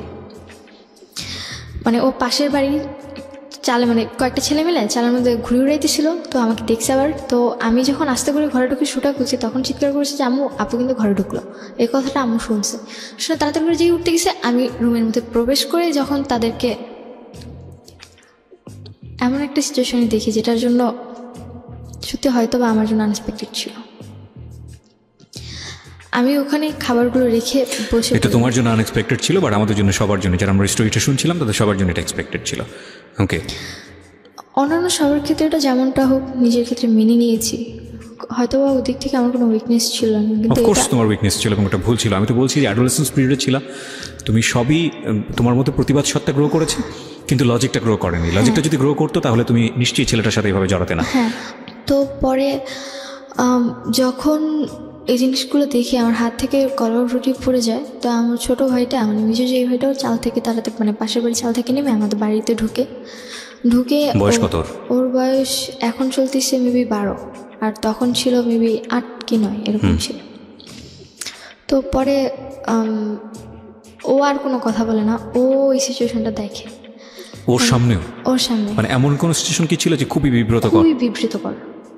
খুবই বিব্রতকর বলতে মানে আমি সত্যি বলে বোঝাতে পারবো না। ওকে ফাইন, আমরা জানতে চাচ্ছি না। অ্যান্ড রাসেল যখন ব্যাপারটা দেখে, ও আমাকে মানে নিজের চোখকে তো আমি আর অবিশ্বাস করতে পারবো না। এতদিন না হলে আমি নিজেকে অবিশ্বাস করে ওকে বিশ্বাস করে আসছি, এরপর থেকে ওকে মেনে নেওয়াটা আমার পক্ষে সম্ভব। কি করলে তুমি ওই সময়টাতে? তখন আমি হাত থেকে ওগুলো ফেলে দিই, মানে প্রথমে হাত থেকে পড়ে যায়, পরে আমি এই কথাটা বলি যে মানে একটা বকা দিই ওরে যে তোর মতো এরকম খারাপ টাইপের ছেলের জন্য আমি যে এই খাবারটা নিয়ে এসেছিলাম তোর অসুস্থতার জন্য, এটা মনে হয় তোর 7 কপালের ভাগ্য। এটা বলে রুটি আর কলাটা ধরে ফিক্কা মারে একদম গিটের বাইরে ফেলে দিই। আর ছোটো ভাইটার সাথে সাথে আম্মু বলে যে তুমি বাইরে যাও, তো বের হয়ে যায়। আর একদম যে ছোটো ভাইটা ওকে নানুর বাসায় পাঠায় দেয়। তো আমি গেট আটকে দিই, পরে ওদের দুজনকে রুমে রাখি। তো রুমে রেখে বলছি যে এখন কি করবে বলো, এখন আমার কি মানে অবিশ্বাস করা বাবা, এখন এর আগেরগুলো তো নিজের চোখে দেখছি, এবার তো তোমাদের দুজনকে একসাথে দেখলাম। এখন রাসেলকে বলতেছি যে তুমি এখন কি বলবা, মাকে বলতেছি তুমি এখন কি বলবা। পরে আম্মু বলতেছি যে কেন, ও কি বলবে মানে অন্যান্যগুলো যেমন মেনে নিতে পারছে এটা কেন মেনে নিতে পারবে না। পরে আমি রাসেলকে বললাম যে আসলে কি এটা আমি মেনে নিব। তো তখন হয়তো আম্মু কোনো জিনিস একটা গেস করতে পারছে যে হয়তো বা ওর সাথে আমার রিলেশন। তার পর্যন্ত গেস করেনি? না, তার আগ পর্যন্ত গেস করেনি। ম্যান, মানে মানে I am totally speechless. Can you imagine the situation actually? এটা কি স্টোরি না অন্য কোনো কিছু? মানে আমি জীবনে এত গল্প শুনেছি মানুষের, এবং এত গল্প আমি প্রচার করেছি, মানে আমি এখন তো অনেক বেশি ম্যাচিউর। প্রথম যখন শুনতাম ভেতরে তোলপাড় হয়ে যেত, কিন্তু আজকে না মানে এত বেশি এক্সট্রিম লেভেলের ইমোশন হচ্ছে যে আমি ফিল করতে পারছি না যে আসলে কী বলবো, মানে আনথিঙ্কেবল। তারপরে কি হলো? তারপরে রাসেলকে বললাম যে এগুলা করার মানে কি। পরে আমাকে বললো যে পরে আমাকে আর কিছু বলে না। পরে আমি আমার রুমে চলে আসি, এসে ড্রেস আপ চেঞ্জ করে আমি আম্মুর ফোনটা আম্মুর রুম থেকে নিয়ে এসে নানুকে ফোন দিই। আর রাসেলকেও বেরোতে দিই না, আর আম্মুকেও বেরোতে দিই না। নানুকে ফোন দিই, পরে নানু আসে। পরে নানুরে বললাম যে দেখো এগুলা কি। নানু আমার সাথে চিলে করতেছি যে এগুলো কি, মানে তুমি আবার উল্টাপাল্টা কিছু করে আবার তো আমার মেয়ের গায়ে দোষ দিচ্ছ। তখন তো আমার কোনো সেন্স নেই। তখন আমি মানে লাঠি নিয়ে লাহুর যেটাকে বলে, মানে যে আটা ইয়ে করে, ওইটা নিয়ে রাসেল প্লাস আম্মু দুজনকে মারতে শুরু করি, যে আমার সেন্স আর কিছু নেই। নানুর সামনে নানু আটকাতে পারছিল না। পরে নানুর গায়ে লেগে যায়। দেন আমি স্টপ হয়ে যাই, যেহেতু নানুর গায়ে লেগে গেছে এরপর তো আমার আর কিছু বলার নেই। দেন আমি বললাম যে এখন আমি কি করব বলো। নানুকে বলতেছি, ওরা বলতেছি যে তুই মরেই যা, তোর মতো মেয়ে থাকার চেয়ে, তোর মতো নাতনির পরিচয় দেওয়ার চেয়ে না দেওয়া আমার অনেক ভালো। কি বলবেন, কাকে সুস্থ বলবেন, কাকে অসুস্থ বলবেন জানি না। ওকে, তারপর রাসেল আর কিছু না বলে বের হয়ে যায়। পরে এরপর থেকে রাসেল আমার প্রতি উইকনেসটা দেখানো শুরু করে যে না, ও আসলে আমার প্রতি উইক। তো এই জিনিসটা আমার পক্ষে ওর প্রতি আর উইক হওয়ার কোনোভাবেই সম্ভব না। আমার পক্ষে মেনে নেওয়াই সম্ভব না যে না, ওর মতো একটা মানুষকে আমি ভালোবাসি। তোমার মা কি বলতেছিল? তোমার মা তো বুঝলো তোমার সাথে সম্পর্ক ছিল, বুঝতে পেরেছে যে আমার সাথে রিলেশন। তখন আম্মু আবার মানে এটা বোঝাতে চাচ্ছিল যে একদিক থেকে এই জায়গায় দুজনেই গেম খেলে আমার সাথে, শুভ চাচ্ছিল আমাকে বোঝাতে যে ও আমাকে অনেক লাভ করে, শুভ মিন্স হোয়াট? মানে রাসেলের ফ্রেন্ড? রাসেলের ফ্রেন্ড। ও বোঝাতে চাচ্ছিল যে ও আমাকে, মানে রাসেল আমাকে অনেক লাভ করে, কিন্তু ও যা করছে ওটা আমার আম্মু নাকি ওকে বাধ্য করছে, ফোর্স করছে। তখন আমার একটাই কথা ছিল, একটা ছেলে বা একটা লোক চাইলে একটা মেয়েকে রেপ করতে পারে, কিন্তু একটা মেয়েকে আদৌ একটা ছেলেকে রেপ করতে পারে? ওর কথাটা ছিল এরকম টাইপের। পরে যখন রাসেল এই জিনিসগুলো বারবার করতে থাকে, আমার পক্ষে মানে ওর ডিপ্রেশনগুলো নেওয়া সম্ভব হচ্ছিল না। প্লাস বাড়িতে আম্মু বারবার চাপ দিচ্ছিল যে যখন নানুরা সবাই জেনে গেছে, এই ফার্স্ট টাইম আম্মুর মানে নানুদের সামনে এই জিনিসটা আসলো, তাও শুধুমাত্র নানুর সামনে। তাও নানু বিশ্বাস না করতে করতেও করেছিল, লাস্ট অব্দি কিছুটা হলেও তখন একটু শান্তি, যে না আদৌ একটু হলেও করেছে, আমাকে বিশ্বাস যে আমি সবটা মিথ্যে বলছি না। তো পরে যখন আম্মু শুরু করলো যে আমাকে রাসেলের সাথে বিয়ে দেবে, কিন্তু আমার এক পর্যায়ে যে আমার পক্ষে ওকে বিয়ে করা সম্ভব না। ঘেন্না লাগতেছে, মানে টু বি অনেস্ট এটাই মুখ থেকে বের হচ্ছিল আমার, যে কাকে ঘেন্নাটা করবো। আমি সরি টু সে তোমাকে আমার ভালো লাগছে না। কারণ লাগছে না, কারণটা আমি বলি যে উইকনেসের তো একটা লেভেল থাকে।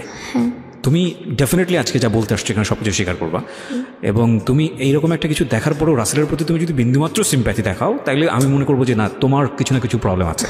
তুমি সেটা দেখাইছো, ডেফিনেটলি তুমি দেখাইছো। মানে এত ন্যাস্টি হয় কীভাবে একটা মানুষের স্টোরি। তারপর যখন আম্মু বিয়ে দেওয়ার জন্য প্রেশার দিচ্ছে, তো আমার পক্ষে কোনোভাবেই করা সম্ভব না। আর আমি কি করে একটা মানুষকে বিয়ে করবো যার সাথে কিনা আমার মায়ের অলরেডি সম্পর্ক হয়ে গেছে? তুমি দেখছো? আমার নিজের চোখে দেখা, নিজেকে অবিশ্বাস কী করে করবো আমি? তো পরে মানে তারপরে থেকে লাইফে মানে এত পরিমাণে ডিপ্রেশন আসতে শুরু করলো, আমি আম্মুর মোবাইল ভেঙে ফেলতাম, হাত কাটতাম, তারপর মাঝে মাঝে চেষ্টা করেছি ব্লেড নিয়ে হাত না কেটে নিজের গলায় দিয়ে দিই। একটা জিনিস খেয়াল রাখবেন প্রিয় শ্রোতা, আমরা সিচুয়েশনটাকে ডিনাই করতে পারি না। আমরা হয়তো ওকে হেট করব, আমরা হয়তো এটা শোনার পরে আমাদের গা ঘিন ঘিন করবে, বাট সিচুয়েশন ইজ সিচুয়েশন, এবং এটা কারো ধার ধারে না। যার জীবনে ঘটেছে সেই জানে। কোনোভাবেই ওকে সাপোর্ট করার কোনো সুযোগ নেই। কিন্তু বয়সটা খেয়াল করে দেখুন, তখন তুমি কিসের, যখন এই ঘটনাটা ঘটে তখন আমি 10-এর এন্ডে আছো, মানে 7 কি সেপ্টেম্বরে কি অগাস্টে, ওকে ক্লাস 10-এর সময়টাতে, বয়স খুব বেশি হলে 15, 15.5 বা 16 দিকে যাচ্ছে। ওই সময়টাতে একটা মানুষের জীবনের প্রথম ভালোবাসা আমি বলবো, এটা প্রথম লাভই বলবো। ফার্স্ট যেটা হয়েছে ওটা কোনো লাভ ছিল না, এবং ও কতটা ইমোশনালি অ্যাটাচ ছিল, সন্দেহ ছিল তীব্রভাবে অবশ্যই, কিন্তু ইমোশনালি অ্যাটাচ থাকে। এই সময়ে একটা মানুষ লজিক্যালি অনেক বেশি ব্লাইন্ড হয়। একটা কথা আছে, লাভ ইজ ব্লাইন্ড। সেই সময়ে ওর লাইফে দুইটা ঘটনা, একটা হচ্ছে পৃথিবীর জঘন্যতম ঘৃণ্যতম একটা ঘটনা, এবং সেই ঘটনাটা যাকে সে সবচেয়ে বেশি লাভ করে তার সঙ্গে। এখন এইটার ওর ব্যালেন্স করা ওর বয়সের জায়গাটা থেকে ইজ রিয়েলি ডিফিকাল্ট। এই জিনিসগুলো যেন একটু চিন্তা করি। হ্যাঁ প্লিজ বলুন। তারপর রাসেলের বাবা আসছে, ওর ভাইরা আসছে, ওর কিসের জন্য আসছে? বিয়ের জন্য। আম্মু ওদেরকে ডাকা আনছে। তো পরে রাসেলের বাবা যখন আমার বাসায় আসছে, আম্মু বলতেছে তুমি রেডি হও, তোমাকে দেখতে আসবে আজকে। পরে বললাম তুমি জানতে না বিষয়টা? না আমি জানতাম না। পরে আমাকে বলতেছে কে দেখতে আসবে? পরে বললো যে রাসেলের বাবা আসছে। পরে আমি নর্মালি বাসায় যেরকম থাকি সেম ওইভাবেই ছিলাম। আমার পক্ষে এই ঘটনা ঘটার কতদিন পরের ঘটনা এটা? এটা হওয়ার 1 সপ্তাহ কি মানে 8-9 দিন পর। তোমার মার সাথে যখন এই ধরনের একটা ঘটনা তুমি দেখলা, তোমার মার মধ্যে কোনো অভিব্যক্তি ছিল রাসেলকে নিয়ে, রাসেলকে ঘৃণা করা বা ওকে? না না না, এরকম কিছু না। আম্মু উল্টো ওর সাথে কথা বলছে, কি বললাম, ওরা দুজন একসাথে আমাকে আমার সাথে গেম খেলছে। আম্মু তখন আমাকে এটা বোঝাতে চাচ্ছে যে আম্মু তখন জানছে যে রাসেলকে আমি ভালোবাসি। তারপর ওর বাবার কথাগুলো খুব ন্যারো মাইন্ডেড ছিল, বলতেছিল যে আমি আপনার মেয়েকে দেখে নিচ্ছি না, আমি আপনাকে দেখে আপনার মেয়েকে নিচ্ছি। তো তখন আমি তার বাবাকে, তোমার মুখ কি খুব কনভিন্সিং ছিল, মানে মানুষকে খুব সহজে কনভিন্স করে, ইজিলি কনভিন্স করে। মানে এই জিনিসটা মনে হয় একটা মানুষের পাওয়ার থাকে যেরকম, ওইরকম টাইপের। উনি যদি কারোর সাথে কথা বলে, আমি সুন্দর করে কনভিন্স করে ফেলতে পারি, এত সুন্দর করে কথা বলে যে মানে এখন চোখের সামনে যদি কোনো ঘটনা দেখে, ওর কথা শুনলে মনে করবে যে ওই ঠিক বলছে, যেটা দেখছে ওটা ভুল, মানে নিজে ভুল। এরকম অনেক পার্সোনালিটি আছে, এটা অস্বীকার করার কোনো উপায় নেই। এই কারণে আমার লাইফে আরো সবচেয়ে বেশি প্রবলেম যে আমি কাউকে কোনো বিশ্বাসই করতে পারছিলাম না এমনভাবে। আর কান্না জিনিসটা আমার এমন একটা জিনিস যে সে কান্না করলে তার চোখের পানি দেখলে জেগেও বলে যাবে, এরকম একটা সম্ভব তার এই কনভিন্সিং পাওয়ারটা আছে। তো রাসেলের বাবা যে কথাটা বললো, তারপর আমি রাসেলের বাবাকে ডিরেক্টলি কোশ্চেন করলাম যে আপনার ছেলের সাথে যদি আমার বিয়ে হয় সাপোজ, তখন আপনার ছেলের সাথে কি আমার মা সংসার করবে যে আপনি আমার মাকে দেখে আমাকে নিচ্ছেন? এই ধরনের কথা কি তুমি সরাসরি বলে দিয়েছি? আমরা একটা বিরতি নেব প্রিয় শ্রোতা, ছোট্ট একটা বিরতি। যদিও সে অনেক বড় একটা ভয়ানক রকমের বেয়াদবি করেছে এখানে, কিন্তু কোশ্চেনটা অনেক বেশি বোল্ড, এবং বোল্ড এই কারণে ও যেটা বলেছে সেটা ও সঠিক বলেছে, এবং সঠিক বলেছে এই কারণে যে আসল সিচুয়েশনটা তো আসলে তাই। বিয়ে যাকে করছে তাকেই তো দেখা উচিত, তার মাকে কেন দেখবে বা তার পরিবারের অন্য বিষয়কে কেন দেখবে? হ্যাঁ দেখবে অবশ্যই, কারণ সে যে সেই পরিবারে বড় হয়েছে সেটা অবশ্যই তাদের জন্য প্রয়োজন। কিন্তু যদি কোশ্চেনটা এরকম হয়ে যায় যে না মেয়ে ফ্যাক্ট না, ফ্যাক্ট হচ্ছে মেয়ের মা, তাহলে কোশ্চেনটা অবশ্যই লজিক্যাল। ওকে বলুন। তারপর যখন আমি রাসেলের বাবার সাথে এই বেয়াদবিটা করলাম, ওর বাবা আমার উপর খুব রেগে যায়। তো পরে আমি এই ব্যাপারটা নিয়ে রাসেলের ফ্রেন্ড শুভর সাথে একটু কথা বলি যে ভাইয়া এগুলো কি হচ্ছে, আপনি বলেন এগুলো কি মেনে নেওয়া সম্ভব।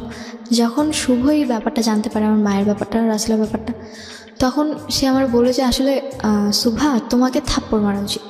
পরে আমি বললাম যে কেন ভাইয়া? বলে কি তোমাকে আমি এর আগে কয়েকবার থিংস দিছি। পরে আমি বলছি আপনি আমাকে কেমন থিংস দিছেন যেটা আমি কিনা বুঝতেই পারলাম না।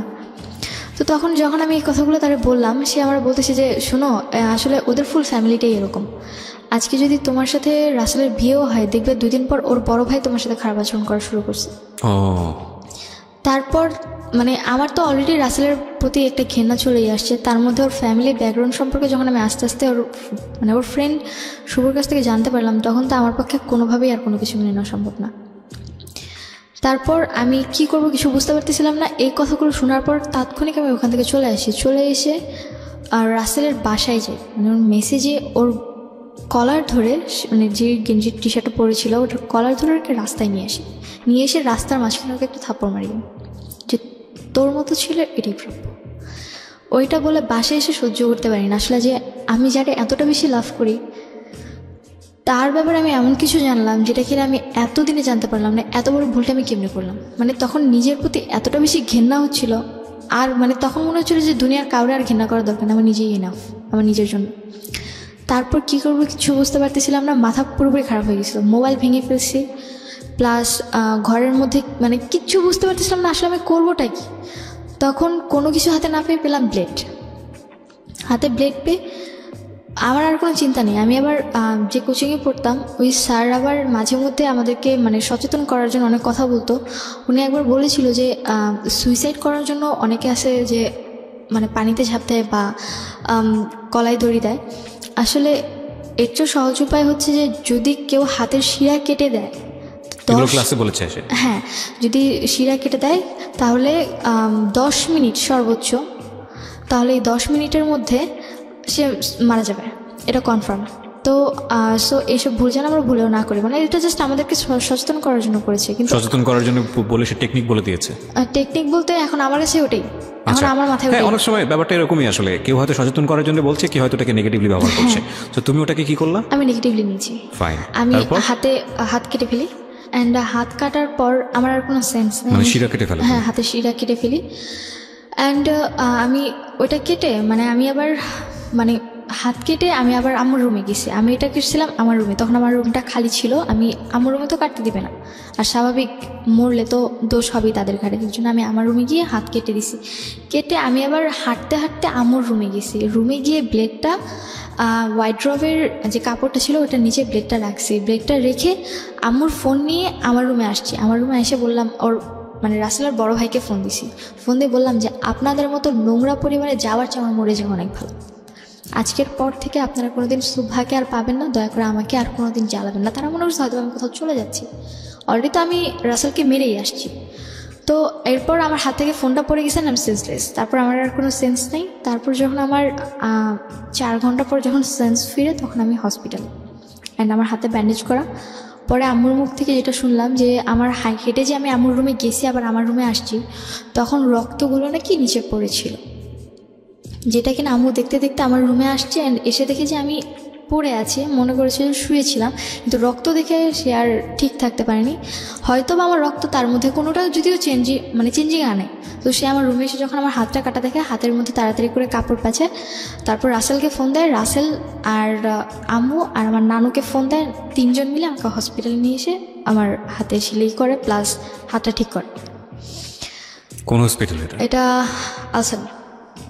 এই হসপিটালে সাধারণত এগুলো নেওয়ার কথা না, কেস নেওয়ার কথা। হ্যাঁ, কেস নেওয়ার কথা। এই জায়গায় আরও একটা কথা হচ্ছে যে কেন কেস নেয়নি, আমার খালামুনি এখানে জব করে। সামহাউ সে ম্যানেজ করেছে। সামহাউ বলতে আমাকে যে নিয়ে আসছে, পিছনের একটা গেট আছে, ওই গেট দিয়ে আমাকে নিয়ে এসে একেবারে 4 তলায় নিয়ে গেছে, যেখানে অপারেশন থিয়েটার। 4 তলায় নিয়ে গিয়ে অপারেশন থিয়েটারে জাস্ট ওনার যে পরিচিত ডক্টরটা আছে, মানে মানে উনি হসপিটালেও জব করে, আবার ওই ডক্টরের বাসায়ও জব করে, তো কাজ করে, যার কারণে ওনাকে ডেকে এনে আমার হাতটা কোনোভাবে ওয়াশ টাশ করে ঠিক করছে, মানে শিলি দিছে। তারপর এই ব্যাপারটা হসপিটালের কেউ তেমনভাবে জানতো না, কারণ যেহেতু আমাকে আস্তে করে নিয়ে আসছে, আর আমাকে কোলে করে উপর অব্দি তুলছে পুরোটাই রাসেল। তারপর যখন বাসায় নিয়ে আসি, আমার একটাই কথা ছিল, যদি রাসেল আমার সামনেও আসে আমি হাতের শিলি তো খুলবই, প্লাস নিজেকে আবার ওই জায়গায় মানে আবার ব্লেড দিয়ে আমি নিজেকে নিজে শেষ করে দেবো। এরপর বাঁচানোর আর কোনো স্কোপ থাকবে না। এবার তো দরজা খোলা ছিল, এরপর আবার দরজা না, দরজা আটকে করবো, যাতে কেউ খুলতেও না পারে। আমার কথাটা এরকম ছিল তাদের কাছে। তারপর পরে রাসেলের ফ্যামিলিরা আমাকে দেখতে আসে আবার আমার অসুস্থ অবস্থায়। পরে আমি ওদেরকে অনেক অপমান করি। পরে আমি বলি যে যদি আপনারা মানুষ হয়ে থাকেন জীবনের মধ্যে আমার সামনে আসবেন না, আপনার মতো ফ্যামিলির ছেলে বিয়ে করা তো দূরে থাকে, আমি কিন্তু মুখও দেখব না। এরপর শুভ মানে রাসেলের যে ফ্রেন্ড ছিল শুভ, ও মেবি রাসেলকে অনেক কথা বলে, যার কারণে রাসেল সহ্য করতে না পেরে চলে যায়, পুরোপুরি টোটালি কন্ট্যাক্ট অফ করে সিম চেঞ্জ করে এলাকা ছেড়েই চলে যায়। কে? রাসেল। ওকে। তারপর আম্মুর সাথে রাসেলের কোনো কন্ট্যাক্ট নেই, আম্মু তো পুরো দিশেহারা, রাসেলের কোনো খোঁজ পাচ্ছে না। প্লাস এখন আরও আমাকে ইমোশনালি বোঝানোর চেষ্টা করছে যে না, আসলে আম্মু আমার প্রতি অনেকটা কনসেপ্ট, মানে সে বোঝাতে চাচ্ছে যে না, সে আমার জন্য রাসেলকে খুঁজছে। তখন আমি বললাম যে আমার জন্য রাসেলকে খুঁজে কোনো লাভ নেই, রাসেলকে তুমি যদি এখন মানে রাজেশে যেমন আমার সামনে দাও, আমি কিন্তু তাকে কখনো আর অ্যাকসেপ্ট করতে পারবো না, বিকজ আমার পক্ষে এটা সম্ভব না। পরে আম্মু ওই জিনিসগুলো হয়তো বুঝতে পারছে, পরে আম্মু আর এই জিনিসগুলো ট্রাই করেও নি। পরবর্তীতে বিয়ের জন্য পরে রাসেলের ফ্যামিলি চলে গেছে, আমাদের রাসেলের ফুল প্রুভলি টোটালি রাসেলের সাথে কন্ট্যাক্ট অফ, মানে আমাদের ফুল ফ্যামিলি। এর মধ্যে হাত কাটা নিয়ে বাবার কাছে খবর গেল যে রাসেলের সাথে নাকি আমি ছিলাম, যেটা কিনা মিস ইনফরমেশন। আমি বুঝতে পেরেছি। তারপর তোমার বাবা কি করলো? তো এই জিনিসগুলো বাবা শোনার পর বাবা আমাকে বললো যে তুই কাটছোস তো ঠিক আছে, তা হাত কেটে দরজাটা কেন ওপেন রাখলি, তোর মা ইমোশনালি এটা তুই জানিস। একেবারে মানে আমার বাবা অনেক হার্ড, এতটাই হার্ড যে বলার বাইরে। দেন অক্টোবরের 3 তারিখে রাসেল এলাকা ছেড়ে চলে গেল, আমার ওর সাথে আর কোনো কন্ট্যাক্ট নেই। অক্টোবরের 4 তারিখ থেকে আমার মডেল টেস্ট শুরু হলো। দেন এর মধ্যে আমার ফ্যামিলি তার কোনো ঝামেলাও নেই, কোনো গ্যাঞ্জাম নেই। তারপরে আসলো আমার এসএসসি পরীক্ষা শেষ ফেব্রুয়ারিতে এসএসসি পরীক্ষা শেষ। তারপর মার্চ মাসে, তখন এর মধ্যে আম্মু আমার সাথে খুবই ভালো আচরণ করছে, যেটা কিনা আমি তার কাছ থেকে আশা করিনি। কিন্তু বাবার সাথে আমার কোনো কন্ট্যাক্ট নেই। ওই দিন লাস্ট কথা হয়েছিল, এরপর আমার সাথে বাবার আর কোনো কন্ট্যাক্ট নেই। তারপর অক্টোবরের পর মানে ফেব্রুয়ারির পর এক্সামের শেষে এরপর দেখি যে আম্মু আবার সে আগের মতো ফোনে কথা বলছে। এখন বাসায় না আনে না, বাট বাইরে মিট করছে, বাইরে ঠিক মিট করছে, কথা বলছে। অ্যান্ড আমার তখন এতটা টেক কেয়ারিংয়ের ব্যাপার ছিল না। এখন আমি আমার নিজের মতো থাকলেই এনাফ। উনি যে আমাকে জন্ম দিয়েছে আমি এটা মনে করি না। আমি মনে করি যে না, আমার মামা মারা গেছে, আমার বাবাও মারা গেছে, আমি এখন বর্তমানে এতিম, এরকমভাবে ছিলাম। তারপর মে মাসে আমার বাবা আসছে বাইরে থেকে। বাবা আসার পর আমার সাথে বাবার তেমন একটা কথা হতো না, যদি নর্মালি জিজ্ঞেস করতো ভালো আছো কিনা, কথা জাস্ট এটুকু, এর বেশি না। অ্যান্ড একটা বাবা বাইরে থেকে আসছে, আমার ভাইদের জন্য অনেক কিছু নিয়ে আসছে, গেমস বলেন, ড্রেস আপ বলেন, বহুত কিছু। অ্যান্ড আমার জন্য জাস্ট একটা ফোন আনছে, তো আর কিছুই না। আমার সে এতটা খারাপ লাগলো যে আমার ভাইদের জন্য এত কিছু আনলো, আর আমার জন্য জাস্ট একটা ছোটো ফোনেই আনলো, আর কিছুই না। আমি কি এতটাই ফেলনা তাদের কাছে? আমার পক্ষে মেনে নেওয়াটা সম্ভব হয়নি। তার কারণে আমি আমার বাবার সাথে টোটালি কথা বলা অফ করে দিলাম। তারপর বাবা আমার কাছে আমার মায়ের ব্যাপারে কিছু ডকুমেন্টস ছিল। কি ধরনের ডকুমেন্টস ছিল? আম্মুর আমার গলিতে যেই লোকটা ছিল, যার সাথে আম্মুর পরবর্তীতে মানে থাকাটা, যেটা আমি দেখেছিলাম, উনি আবার আম্মুর প্রতি উইক ছিল, তারপরে আবার আমার প্রতি উইক হয়ে পড়েছে। অ্যান্ড পরবর্তীতে আমাকে ইমপ্রেস করার জন্য আম্মুর সাথে ওনার অনেকগুলো নেগেটিভ ছবি প্লাস রেকর্ডিং, মানে কথা বলা, এগুলো আমাকে দিছে। অ্যান্ড তখন তো আমার ছবি বলতে ছবি কোথায় পেয়েছে উনি? ছবি উনি তুলেছে আম্মুর সাথে। এটা আমাকে ইমপ্রেস করার জন্য। আর তখন আমার সাথে রাসেলের আবার ভালো সম্পর্ক ছিল, যার কারণে আমি আমার মেমোরি কার্ডটা ওর কাছে জমা রাখছি। আমার কাছে থাকলে হারিয়ে যেতে পারে, আমাকে বাসা থেকে বের করে দিচ্ছে, আবার বাসায় নিচ্ছে, বাসায় মানে আমি আম্মুকে মারছি, আম্মু আমাকে মারছে, এগুলো চলছে, যার কারণে আমি আমার কাছে সেফলি রাখতে পারলাম না। অথচ আমি যার কাছেই রাখলাম সেই হচ্ছে আমার সবচেয়ে বড় আনসেফলি একটা মানুষ, যার কাছে কিনা আমি আমার ডকুমেন্টসটা রাখতে দিছি। তো কী হয়েছে এগুলো? পরে ওই মেমোরিটা মানে কী বলে পুড়াই দিছে। পরবর্তীতে বাবা যখন আসলো, যখন বাবা আমাকে বললো তুমি না তোমার মায়ের উপর ডকুমেন্টস রাখছো, কোথাও আমাকে দেখাও, আমার বলার মতো কিছু ছিল না তখন। আমি কি বলবো তাকে? পরে আমি আব্বুর কাছে মাফ চাইলাম, পায়ে ধরে যে আমাকে ক্ষমা করে দাও, আমি ভুল করছি, প্লিজ অন্তত আমাকে আমার মতো বাঁচতে দাও, আমার পড়াশোনাটা কন্টিনিউ করো। পড়াশোনা অফ করে দিতে চাচ্ছিল? হ্যাঁ, অফ করে দিতে চাচ্ছিল। তারপর আমাকে ইন্টার ফার্স্ট ইয়ারে অ্যাডমিট করলো, আমার যেই স্কুল পড়েছি সেই কলেজেই। যখন আমাকে অ্যাডমিট করলো তো আমি তো খুব খুশি যে আমাকে অন্তত অ্যাডমিট করছে। তারপর এর মধ্যে বাবা যে কদিন ছিল নর্মালি ছিল সব কিছু। তারপর বাবা চলে গেল। বাবা যেদিন গেছে তার 1 মাস পর আম্মুর আচরণটা আমার সাথে এতটা খারাপ হয়ে গেল, ঠিক আগের মতো বাজে কথা বলতেছে, উঠতে বসতে। আমি এর মধ্যে আমার লাকটা ভালো ছিল যে এর মধ্যে আমি একটা কোচিংয়ে জবও পেয়ে যাই, আমি ওখানে ক্লাস নিতে হবে। আর আম্মুর মার জিনিসটা এতটা খারাপ ছিল যে তুমি একসময় বলছিলে যে তুমি পুলিশে গিয়েছিলে, কখন সেই ঘটনা? এই যে এরপরে। হ্যাঁ, তা আমার মার জিনিসটা আমার কাছে খুব খারাপ হয়ে লাগে, এমনকি এখনও পর্যন্ত আমার বডিতে অনেক প্রবলেম আছে ওই মারের কারণে। তো পরে যখন এই জিনিসগুলো আবারও হচ্ছিল, বাবা অলরেডি এসে গেছে, তো এরপরে বাবা এসে গেছে, তখন আমি বলতেছিলাম যে বারবার যে বাবা একবার এসে গেছে, তোমার জন্য আমি এত কিছু করলাম, আমার হাত কাটলো, তারপর কেন তুমি এগুলাতে আবার যাচ্ছ? অন্তত এগুলো ছেড়ে দাও, ভালো থাকো, তাহলে তো আমি আর কোনো প্রবলেম করতেছি না। তো সে আমার কথাগুলো শুনছিল না। পরবর্তীতে আম্মুর সাথে আম্মুর আবার লাগালাগি মারামারি শুরু হয়ে যায়। আম্মু আমার সাথে এমনভাবে মারছিল যে আগের চেয়েও খারাপ। তারপরে মানে আম্মুর সাথে যখন আমার এই জিনিসগুলো চলতে থাকে, এক পর্যায়ে আম্মুর মারার অবস্থাটা আমার এতটা খারাপ হয়ে গেছিলো যে না, ওই দিন রাতে উনি আমাকে মেরেই ফেলবেন।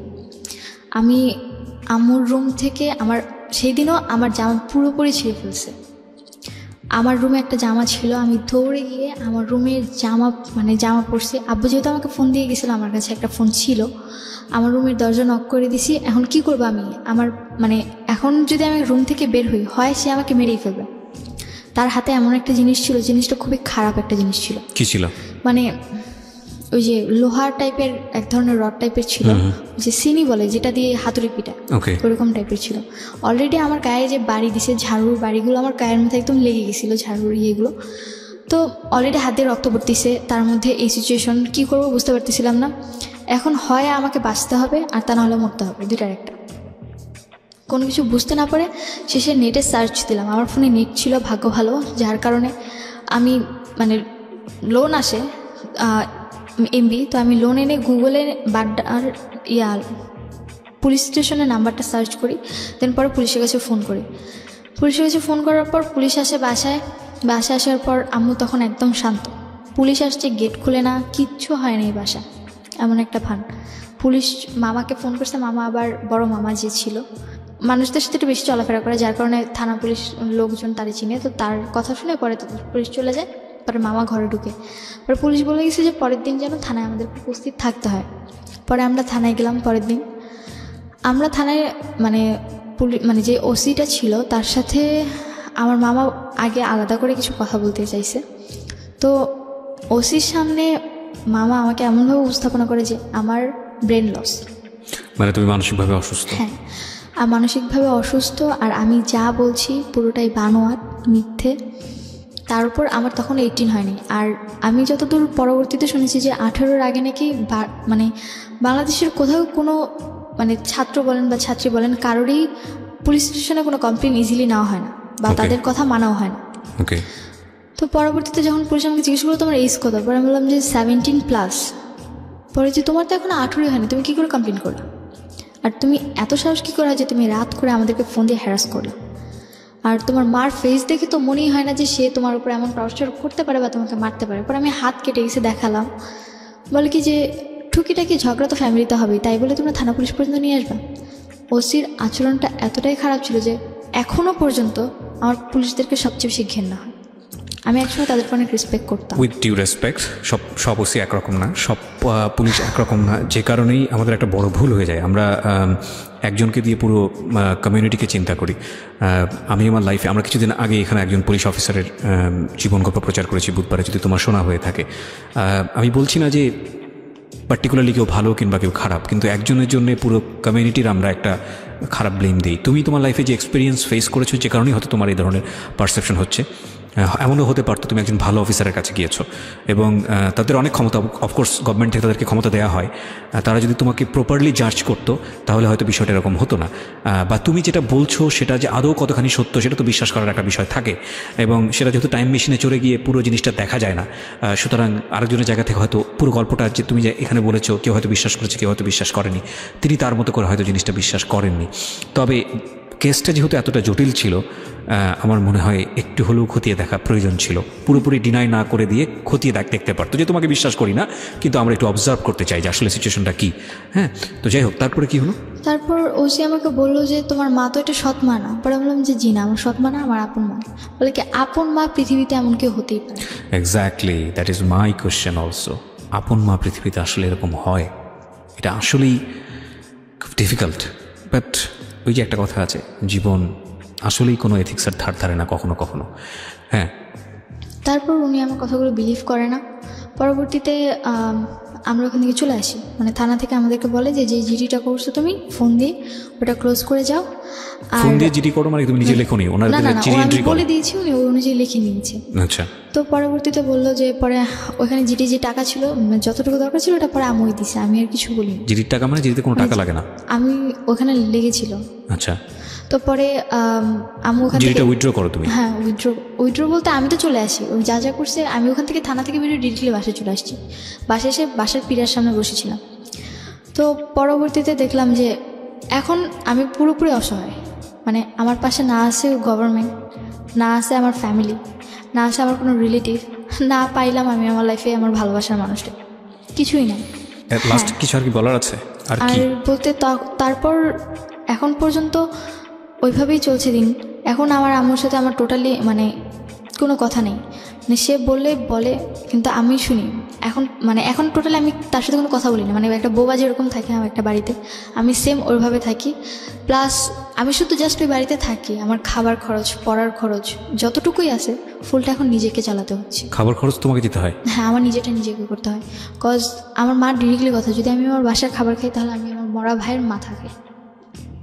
তুমি কিভাবে চালাও এটা? কোচিং করে যে পয়সাটা পাও? কোচিং করে যে বেতনটা পাই ওটাতে আমার খাবার খরচ হয়ে যায়। মানে এই টাকাটা তুমি তোমার ফ্যামিলিকে দাও?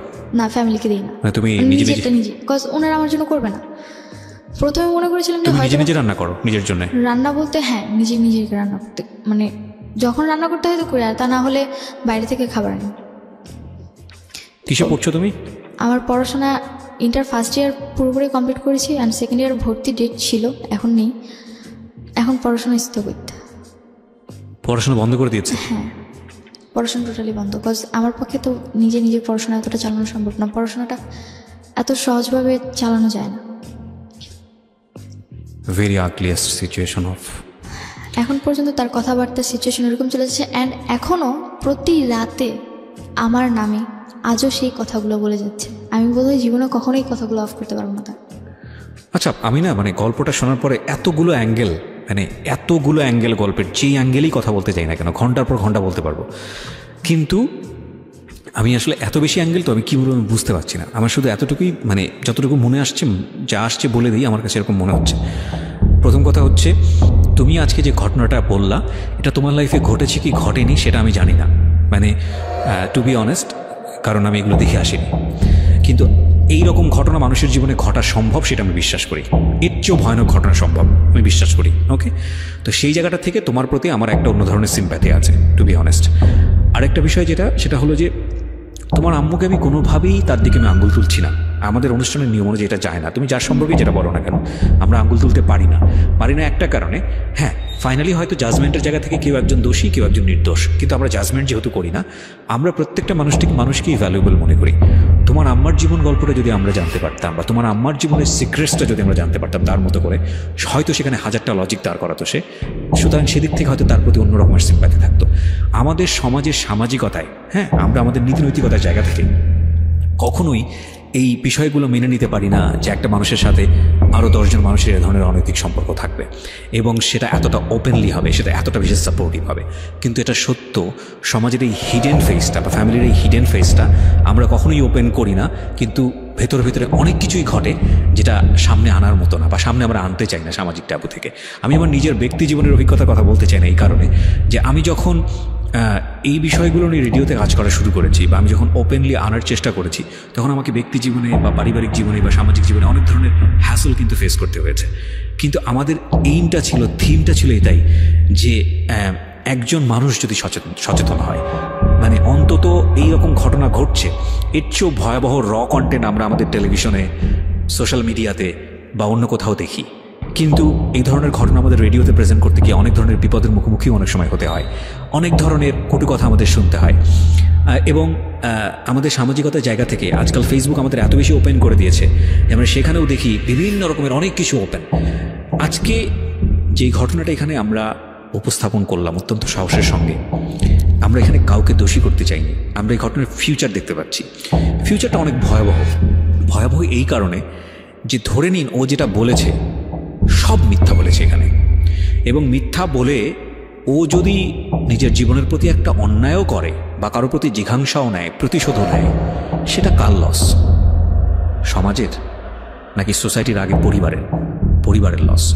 ও যদি ভয়ানক রকমের অপরাধীও হয়ে থাকে তাহলে এটা কার লস? পরিবারের লস। আনফর্চুনেটলি ওর বাবা মা ওকে প্রপারলি বড় করতে পারেনি, যদিও মিথ্যা বলে থাকে, রাইট?